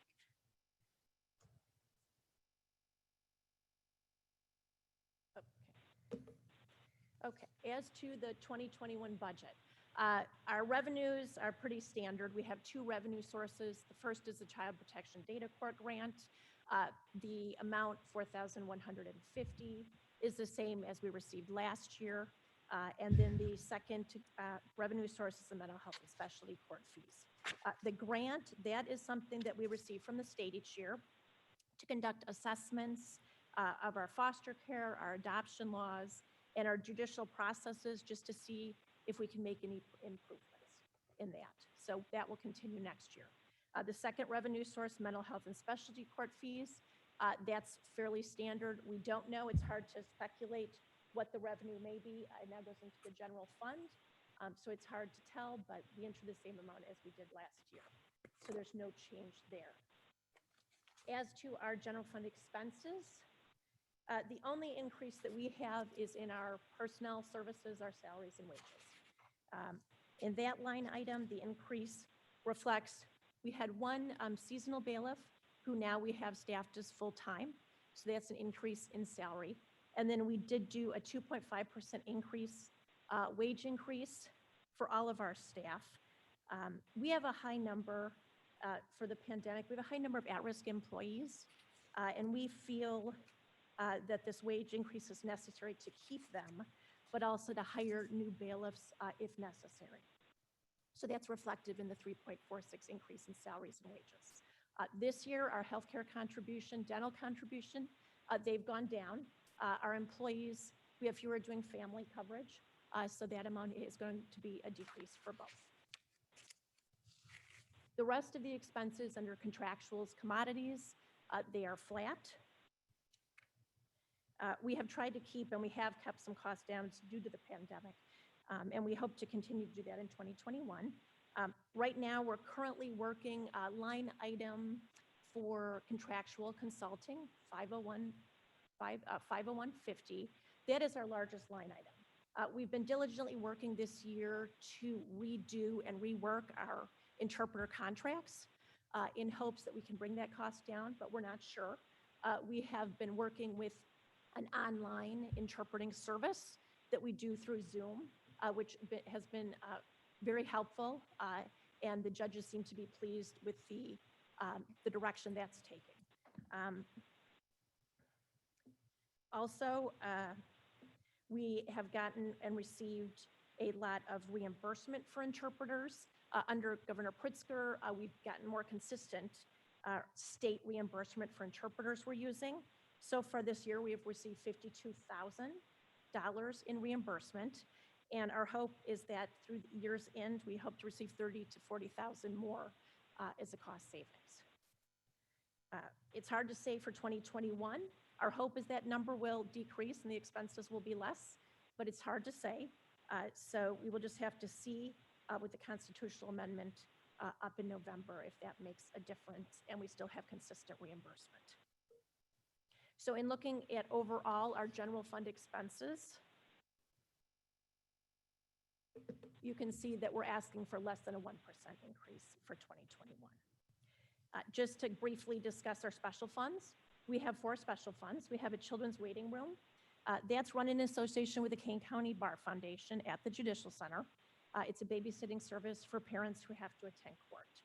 We have a DUI fund that provides educational services to schools in association, there you go, with Wabanzi. We have a foreclosure mediation program, which encourages the use of mediation instead of foreclosure litigation. And then lastly, we have the marriage fund. The 3 prior special revenue accounts, the children's waiting room, the DUI fund, and the foreclosure mediation fund, those all, as you can see, had just a slight increase for 2021. Finance asked departments to use a certain percentage in calculating the amount of investment income. So that is the reason for the change in expenses, because you have to zero revenue and expenses out. So that's the only change in that. And then, like I said, the marriage fund, we were asked to add it as a county fund, but it is not a county fund. It's a fund managed by the Chief Judge's Office. So that's included as well. I'd be happy to answer any questions if you have any. Okay, are there any questions or comments for Ms. O'Brien? Seeing none, any from participants on the phone? Hearing none. Thank you very much for the presentation. Okay, next on the agenda is Court Services and Juvenile Justice Center, Ms. Aust. Thank you.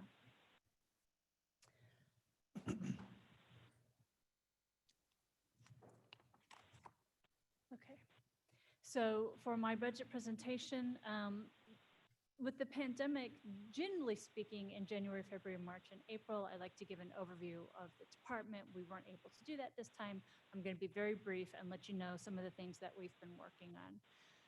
So court services is kind of a weird amalgam of different services that are provided to the court. So just as a reminder, this is probation and pretrial, juvenile detention, and the diagnostic center. We do all kinds of services for the court, so I'll go through that a little bit. When we're talking about the court services budget, it is largely people. A lot of other people have said that already tonight, but it's true. 89% of our budget supports personnel. And so as we have in years past, if we have to make cuts, largely those are going to be the only options that we have to pull from. So when we look at the budget, a different way is by category, right? Those different kinds of services that we provide to the court. Actually, I skipped ahead of myself. I'm so sorry. So this is talking about where we get our sources of funds from. Court services is unique among the departments in that we're shared between the county and the state in a lot of ways. So the county does the initial outlay for the salaries and the benefits, and then the state of Illinois reimburses the county for the cost of the salaries of certain personnel. And so they call those grant and aid. Those are positions where they reimburse in full the salary, but not the benefits. In pretrial, it's the same situation. And so that red splurge, that AOIC reimbursement, that is the money that you get back from the state of Illinois. One of the things that we did, we were really aggressive. I was really aggressive in lobbying the state that we need to get more reimbursement to the county. For a few things. We have the Prison Rape Initiation Act that we're actively pursuing to be in compliance with at the JJC, as well as the looming pretrial reform that's coming at the state level. And so I wanted to make sure that we were maximizing those dollars. And so this year, I've presented the Judicial and Public Safety Committee that we were able to get additional funding for 9 positions. And so I'm very happy about that. And so that's what those two things, two sections are showing. So in the 2019 fiscal year, we had 77 grant and aid. In 2020, we had 86. So without additional headcount, without having to provide any more services, we were able to get about $240,000 in additional funding from the state of Illinois. And in fact, I was not able to get that on the current budget. So when I get to the grids at the end, you'll see my figure's a little bit different than yours, and it really narrows that net increase that we're looking for. So when I jumped ahead of myself, this is what I wanted to talk about. So when you look at the functions that we provide to the county, these are the major functions. Juvenile detention by far away eats the majority of our budget. It also has the majority of our staff. And so again, you could see as the number of staff increases, the proportion of the budget increases. 89% of our budget is staff. Earlier, Jacob Zimmerman talked about the Veterans Court. So court services, we are actually the ones that house the budget for the specialty courts, the Veterans Court, Drug Court, and Mental Health Court, which we call Treatment Alternative Court. Juvenile probation has shrunk consistently over the years. Juvenile crime is down. The severity of crime has not changed, but some of the police departments, such as Aurora, have been really aggressive in hiring social workers and doing a lot of diversion, and we've definitely seen the benefit of that. So when I talk about that 89% is people, that leaves the 11% of the budget that's contractual and commodities. The medical and nurses, those are all housed in juvenile detention. And Mr. Davis has presented on that a few times in the last 12 months. His medical costs have gone up, and he's been really aggressive in trying to negotiate new contracts. Unfortunately, though, this is where he was able to land. The juvenile board and care line item, that was as high as 1.4 million in the past within the last decade. We've been really aggressive in trying to come up with alternative programs such as family therapy and other MST kinds of programs where we don't have to take kids out of the home anymore. We treat them and leave them in the home. It's considerably cheaper and it's better outcomes. Again, the psychiatric services, that's largely JJC. I'm not going to go through all of them because I listed them from most to least. Expensive. I can go through them if you want. But the largest commodities that we have is food. Again, the juvenile detention facility has mandates as to how many calories a day they have to feed the kids, and it's actually higher than adults. So again, I won't go through it, but just so that you can see, if we had to make cuts, I really don't have a lot of options, is basically what I'm trying to present. So work product, what do you get for your money? So I'll go through each division just very briefly, like one slide each. So on the adult probation side, we supervise 3,500 adults, 20% are female. That's remained largely consistent over the term of my career. That hasn't really changed much. And that graph on the top shows you how many new people are coming onto caseload every single month. And it's roughly 100 to 200 people, 150 people of late. One of the things that probation is most notorious for is supervising people when they're on probation and then presenting violations to the court. So we do our best to help them get into treatment, to rehabilitate themselves. I'll talk about risk factors in a minute. But our most common violations is no surprise, it's failure to pay fees and fines. And that's true across the country. Our most common statutory those are new offenses, those are new arrests, and those are violent related offenses. So these are people that we're supervising that clearly need more supervision. We're reporting them to the court, we're monitoring their activities, and we're trying to hold them accountable. For pretrial services, the public defender talked about attending bond call every single day. We do as well.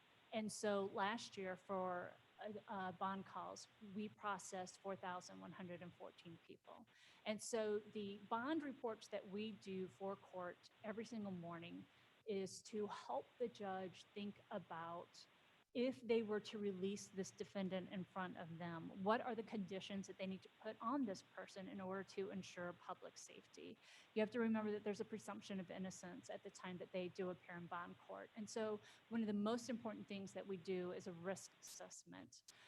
And so to me, this is really, really interesting.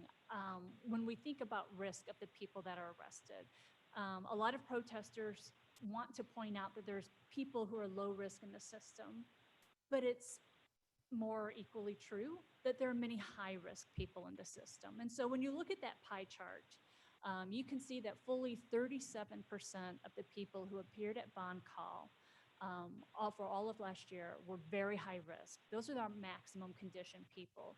These are the people that if the judge were to consider releasing them, we really advocate for having the maximum amount of monitoring conditions as are possible, such as electronic monitoring and or just holding them in the jail.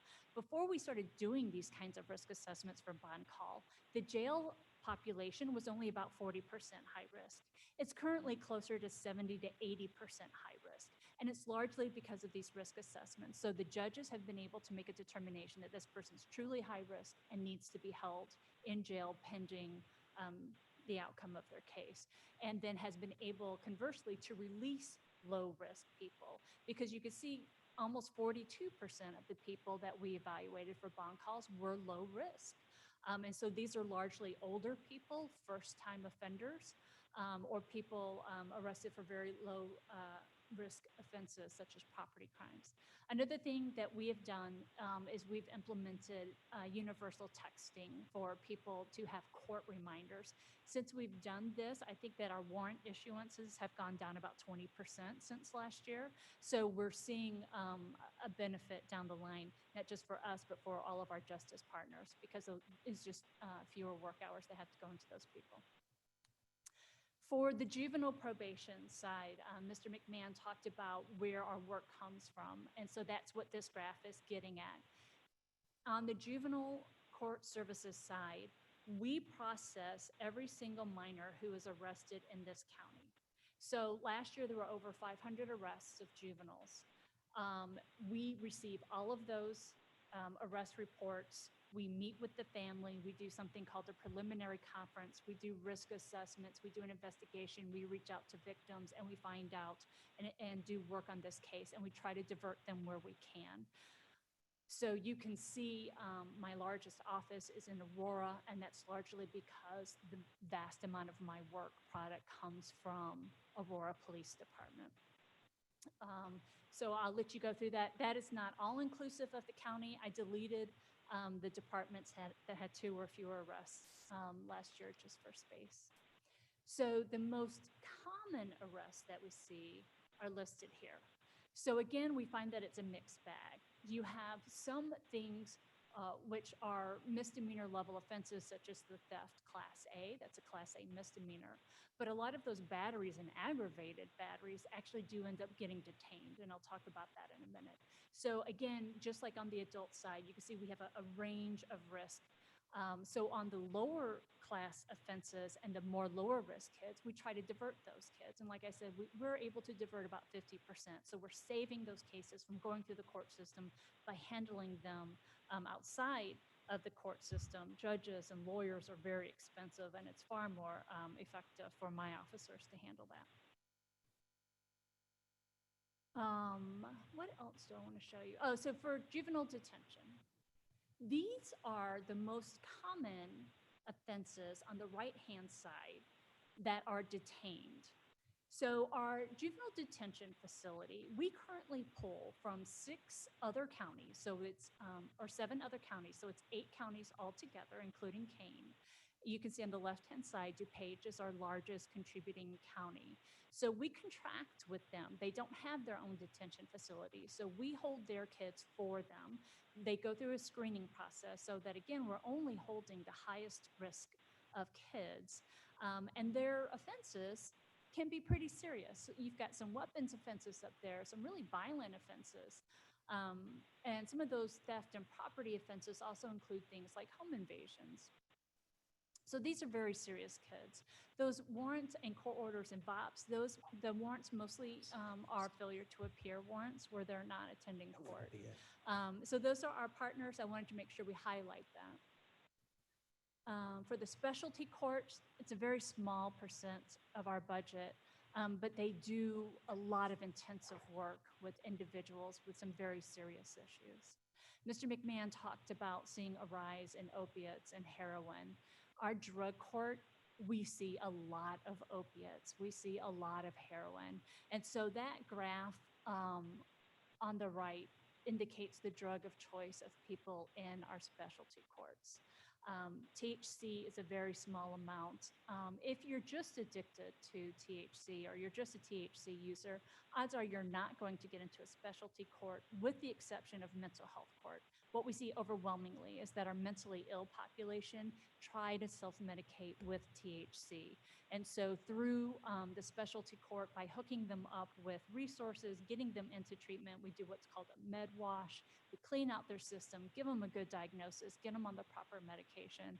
And what we find is that it was really an out-of-control mental illness that was driving the commission of the crime, and we're able to reduce their recidivism. The diagnostic center helps us do a lot of that. There are 11 staff there, and they do all kinds of evaluations. They do fitness to stand trial evaluations. They do sex offender evaluations, which are required by statute. And they do full psychologicals. So I'm not going to go through all of those. Dr. Singh has talked about at some length some of these testing, especially for the sex offender population. It can take 7, 8 to 16 hours of testing in order to come to an accurate diagnosis, not only for what is driving the crime, but whether or not they're able to be rehabilitated and what are the services that they would need in order to fulfill that. And I'm very happy and I'm very proud that they're able to do that. And we work really hard with that population. And I will say, and we've talked about it, is that especially for the juvenile sex offenders, we've had a lot of success in really decreasing their reoffending rate to the point where something like 80% never reoffend. And largely that's being driven because we have such good evaluations on the front end, which then the judges use in their sentencing recommendations. So that's really big overview of the kind of work that the department does and how multivariate it can be. So this is where my numbers start to diverge a little bit from the budget that we submitted to finance, because we have learned very recently that the state of Illinois is going to be funding us an additional about $240,000. I actually think it's going to be more than that, but I'm waiting on the exact number from the state of Illinois. And when I get that, I will update the budget, and I will also do a budget resolution, because that's going to go backwards to last July of 2019. And since that's the last fiscal year, that will just go into the general fund and be reflected as surplus for 19. For the headcount, we're not looking for any additional headcounts. There is a slight difference in the request between union and non-union wages because of the amount of mental illness that we're seeing come through, and because of the cost of the psychological services at the JJC, for example. He has converted a line staff position into a mental health clinician. And at KCDC, the diagnostic center, they have converted 2 intern positions into postdoc positions. It just means they can do more sophisticated evaluations. They're working towards their licensure, and their work product is a little bit more better for court.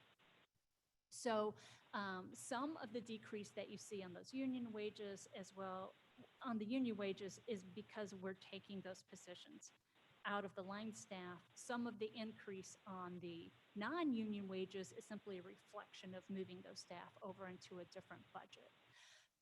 But when you look at the bottom line, you can see that where the total expense budget, that bottom line, we're only looking for $902 more on the expense side. The revenue side is down, actually. So the net, when you look at the differences between the new revenue and our existing ask for the expenses, it's a 1.8% increase that we're looking at. And that's it for the general fund. Okay. Are there questions or comments for Ms. Ost? Seeing none in the room, any comment from or question from people on the phone? Hearing none. Thank you, Ms. Ost. Thank you, sir. Okay, next on the agenda is a circuit clerk. Tom Hartwell, are you with us, or do we have? I am here. Can you hear me? Yes. Great. Okay, Mr. Hartwell. All right. Well, thank you for this opportunity to speak with you. I appreciate all the hard work you do. Having served on the county board myself. Next slide. I'll be right to the point. This is why I'm not there. This is my new granddaughter, Evelyn Rose. She was born in Texas a week or so ago. And because I was in Texas, I have to quarantine for the specific amount of time. Next slide. So the purpose of the circuit clerk's office is to create, maintain, and keep all the court records. The example I often give is somebody is, if they were wrongly accused of a crime and they're found not guilty, you'd want to make sure that that record lasted forever and was always available. Other responsibilities of my office is we maintain evidence at trial, and we're to be present at every court appearance. Next slide. Staffing, we are looking at 105 employees as budgeted, which is a reduction from last year. The breakdown, as you can tell, between the administrative and accounting team, civil team, criminal team, records team, and our court operations staff. The largest, of course, being the criminal team. Next picture of me. And this is a breakdown of our organizational chart, which can be a little complex at first, but really it's broken down by the teams with the chiefs that I have being accountable for each of the teams that they manage. Next slide. And this is the second part of that organizational chart. Next slide, please.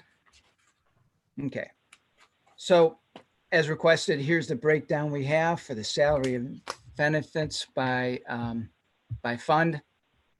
And the total employee salaries we have are about $4.5 million. And the benefits are about 1.7 million. Next slide, please. And the sub and substance, which everyone is looking for here today, is what differences are we looking at? Overall, we are looking at a decrease in funding. We're looking for about $25,000 less change, which is less than 1%, but still it is a decrease. Starting with the revenue budget, the 2020 budget is $9.8 million, And one of the reasons it's at that level is because the county board actually asked me to increase it. I think we were more like 9.1 million, which is where we are estimating 2021 to be. But we did make that change. So there is a reduction of about 7% in revenue. Looking at the personnel expenses, the real big increase there is the healthcare of about $52,000. Other than that, we're holding very, very steady. And to balance that off, we've, through improvements and other efficiencies, have reduced office costs and office expenses of about $75,000. So overall, we are decreasing our budget from 2020 to 2021. Next slide, please. So the COVID impacts that we saw is a decreased revenue in 2020 in particular. The shortfall is about $2.7 million, it looks like. From moving from 2020 to 2021, the revenue is going to be about the same as we originally budgeted. But like I said, working with the county board, we budgeted a higher number. What we've been able to do to react to the impact is that we shifted works towards remote work, which is going to provide a lot of efficiencies because there won't be travel or movement from place to place. Not only my staff, in my office on Randall Road, 540 South Randall Road, we have only one courtroom in that building. So every day we're sending staff out to 29 different locations. But now with this remote work that we can do, we don't have to cover those physically. We can have people in the office. Also, there's remote from home as well, where people are able to be productive at home, using the electronic systems as well. One of the challenges we've had is, communicating changes in procedures because of people being at home. Training is much more difficult, but it's one of the costs that we face, and we work hard to try to get everyone the training in a timely fashion and to be able to, broaden everyone's skills. We've reached out and really practiced the social distancing and the health of my employees is paramount. And although we as supervisors, want them to comply, sometimes it's difficult because of just nature of people talking to each other. Sometimes they feel it's odd being 6 feet apart, but nevertheless, you need to do that. And then finally, environmental measures. We put up screens through buildings and grounds, which we appreciate. We continually clean our spaces. Our employees do it ourselves because we do have members of the public come in. And as a result, I think we've done a great job minimizing possible problems. Next slide, please.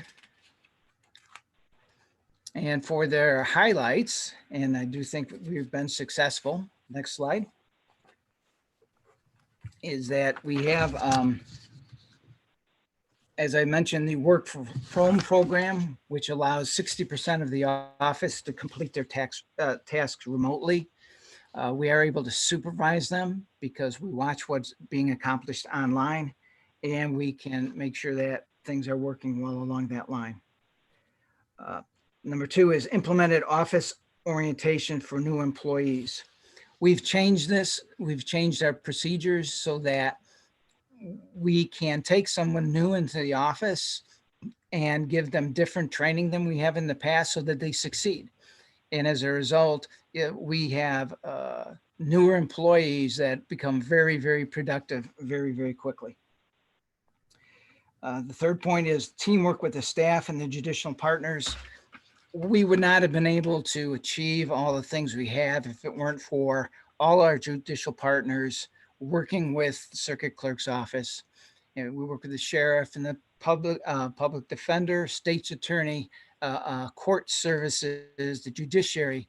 And by working together and pulling in the same direction, we've been able to make a lot of changes that brought about these efficiencies and economies. We are presently implementing a new online performance standard through what's called a Clear Company 360. And this is going to give us efficiency as we're doing employee performances. It's one of those, doing performances usually gets set to the side until performance time, and then you got to write a report. What this new system will do is let us keep track as we go, as people are performing. And that way, when it comes time to give a good review, we've got a good history already put together. And of course, it's a two-way street. Employees will get more information so that they can improve their performances as they move forward. We are implementing stages of criminal e-filing, which is attorneys, public defenders, state's attorney being able to send documents through electronic systems so that we can receive them quickly and have them filed quickly without, touching paper, which is, of course, one of the great efficiencies that we've instituted by bringing in Odyssey from Tyler Technologies. All courtrooms are fileless right now. That means when you walk in, there's no stack of files that have to be brought to court anymore. You turn on the computer and every single document that you need to see is stored on a computer and can be viewed. Now, parties may still use some paper as they decide to do so. That's up to them. But as for our courts, from the clerk's perspective, everything is fileless. We're also doing an expungement outreach. A number of our customers have issues with, have had difficulties with the law, and they want to get their records cleaned up. They're looking to get jobs, and we handle a lot of phone calls on this issue. And in order to avoid all the phone calls and problems, I've decided that we should reach out to the public so that we can help them start this program and be able to get those items that should be expunged from their record removed. And finally, we've established electronic courtrooms, as I said, so that we can allow participants to do the things they have to do at different offices. You can have a clerk in St. Charles, a judge in Geneva, an attorney in Elgin, and one in Aurora, all move along and get what needs to be done on a case, and they don't have to have that travel time anymore to come to one location. Next slide.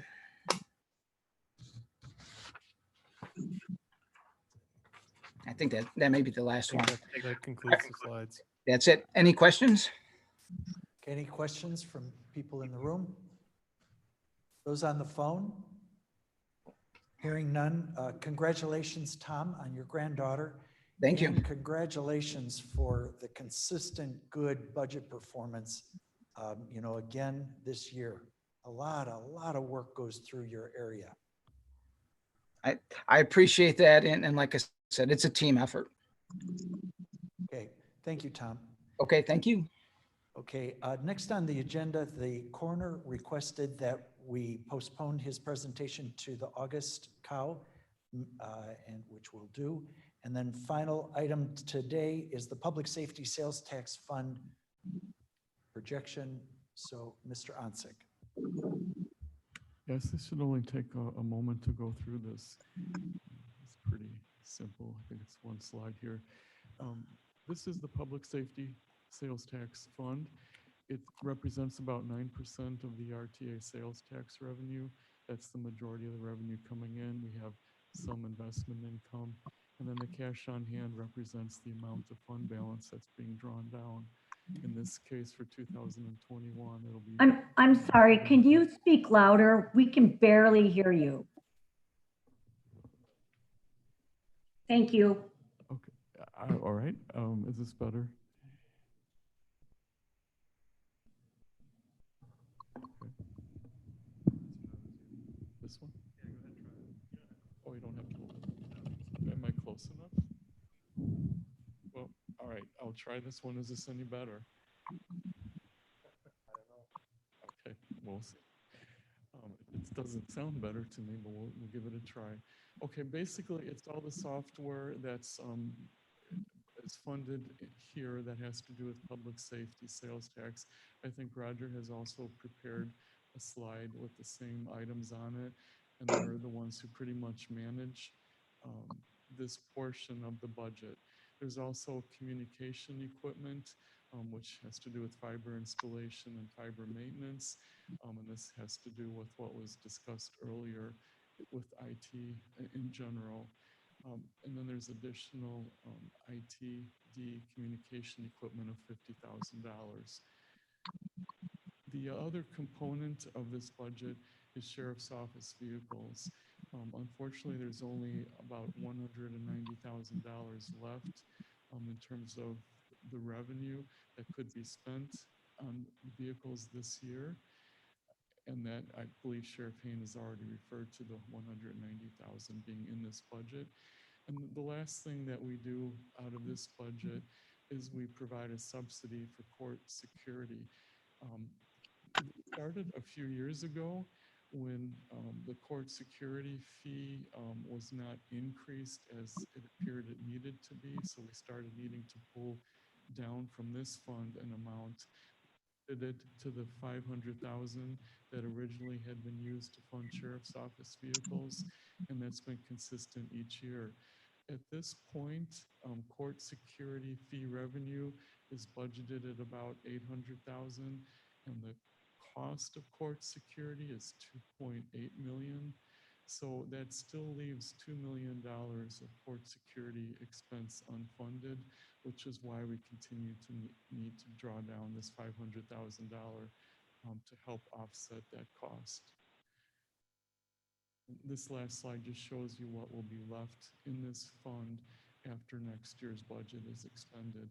It's on the fund balance level, it's $138,000. On the cash side, it's $180,000. That concludes this budget presentation. If you have any questions, I could answer them for you. Questions or comments? Are there any from people on the phone? Hearing none. Thank you, Mr. Hansen. Appreciate it. That takes care of the presentations, discussions today. We appreciate everybody who edited out, made it to the presentation. I would and we don't have a need for executive session today. I'd like to ask the clerk to call the roll. I would like to determine, the worthwhile of this. Everybody comes forward. It is important to make these presentations. Would the clerk call the roll? Allen? Barrero? Guerrero here. Davist? Roz? Here. Hanson? Hernandez? Hernandez? Hoshite? Iqbal?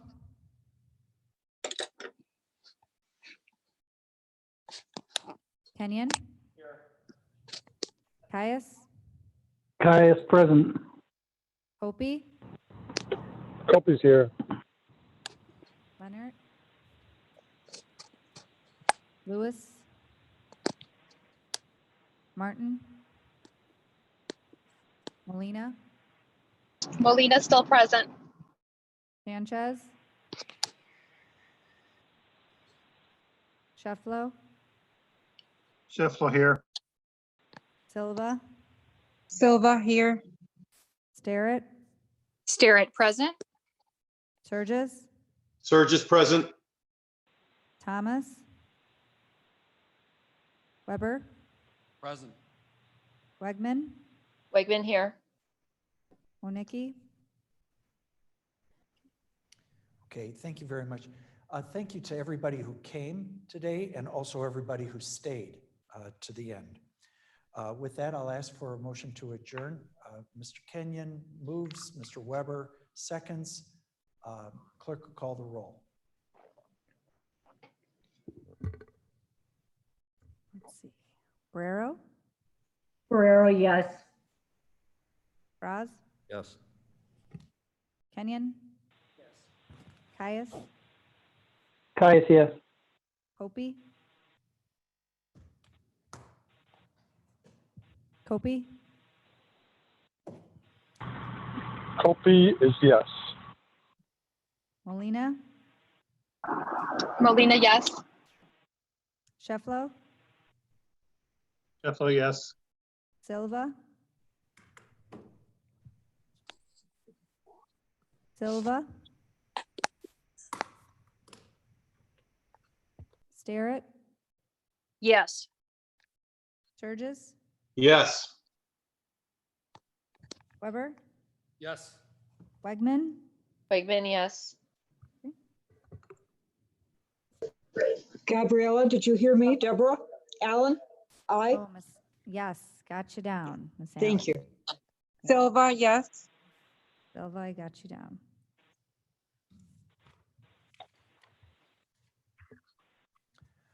Okay, we are adjourned. Thank you, everyone.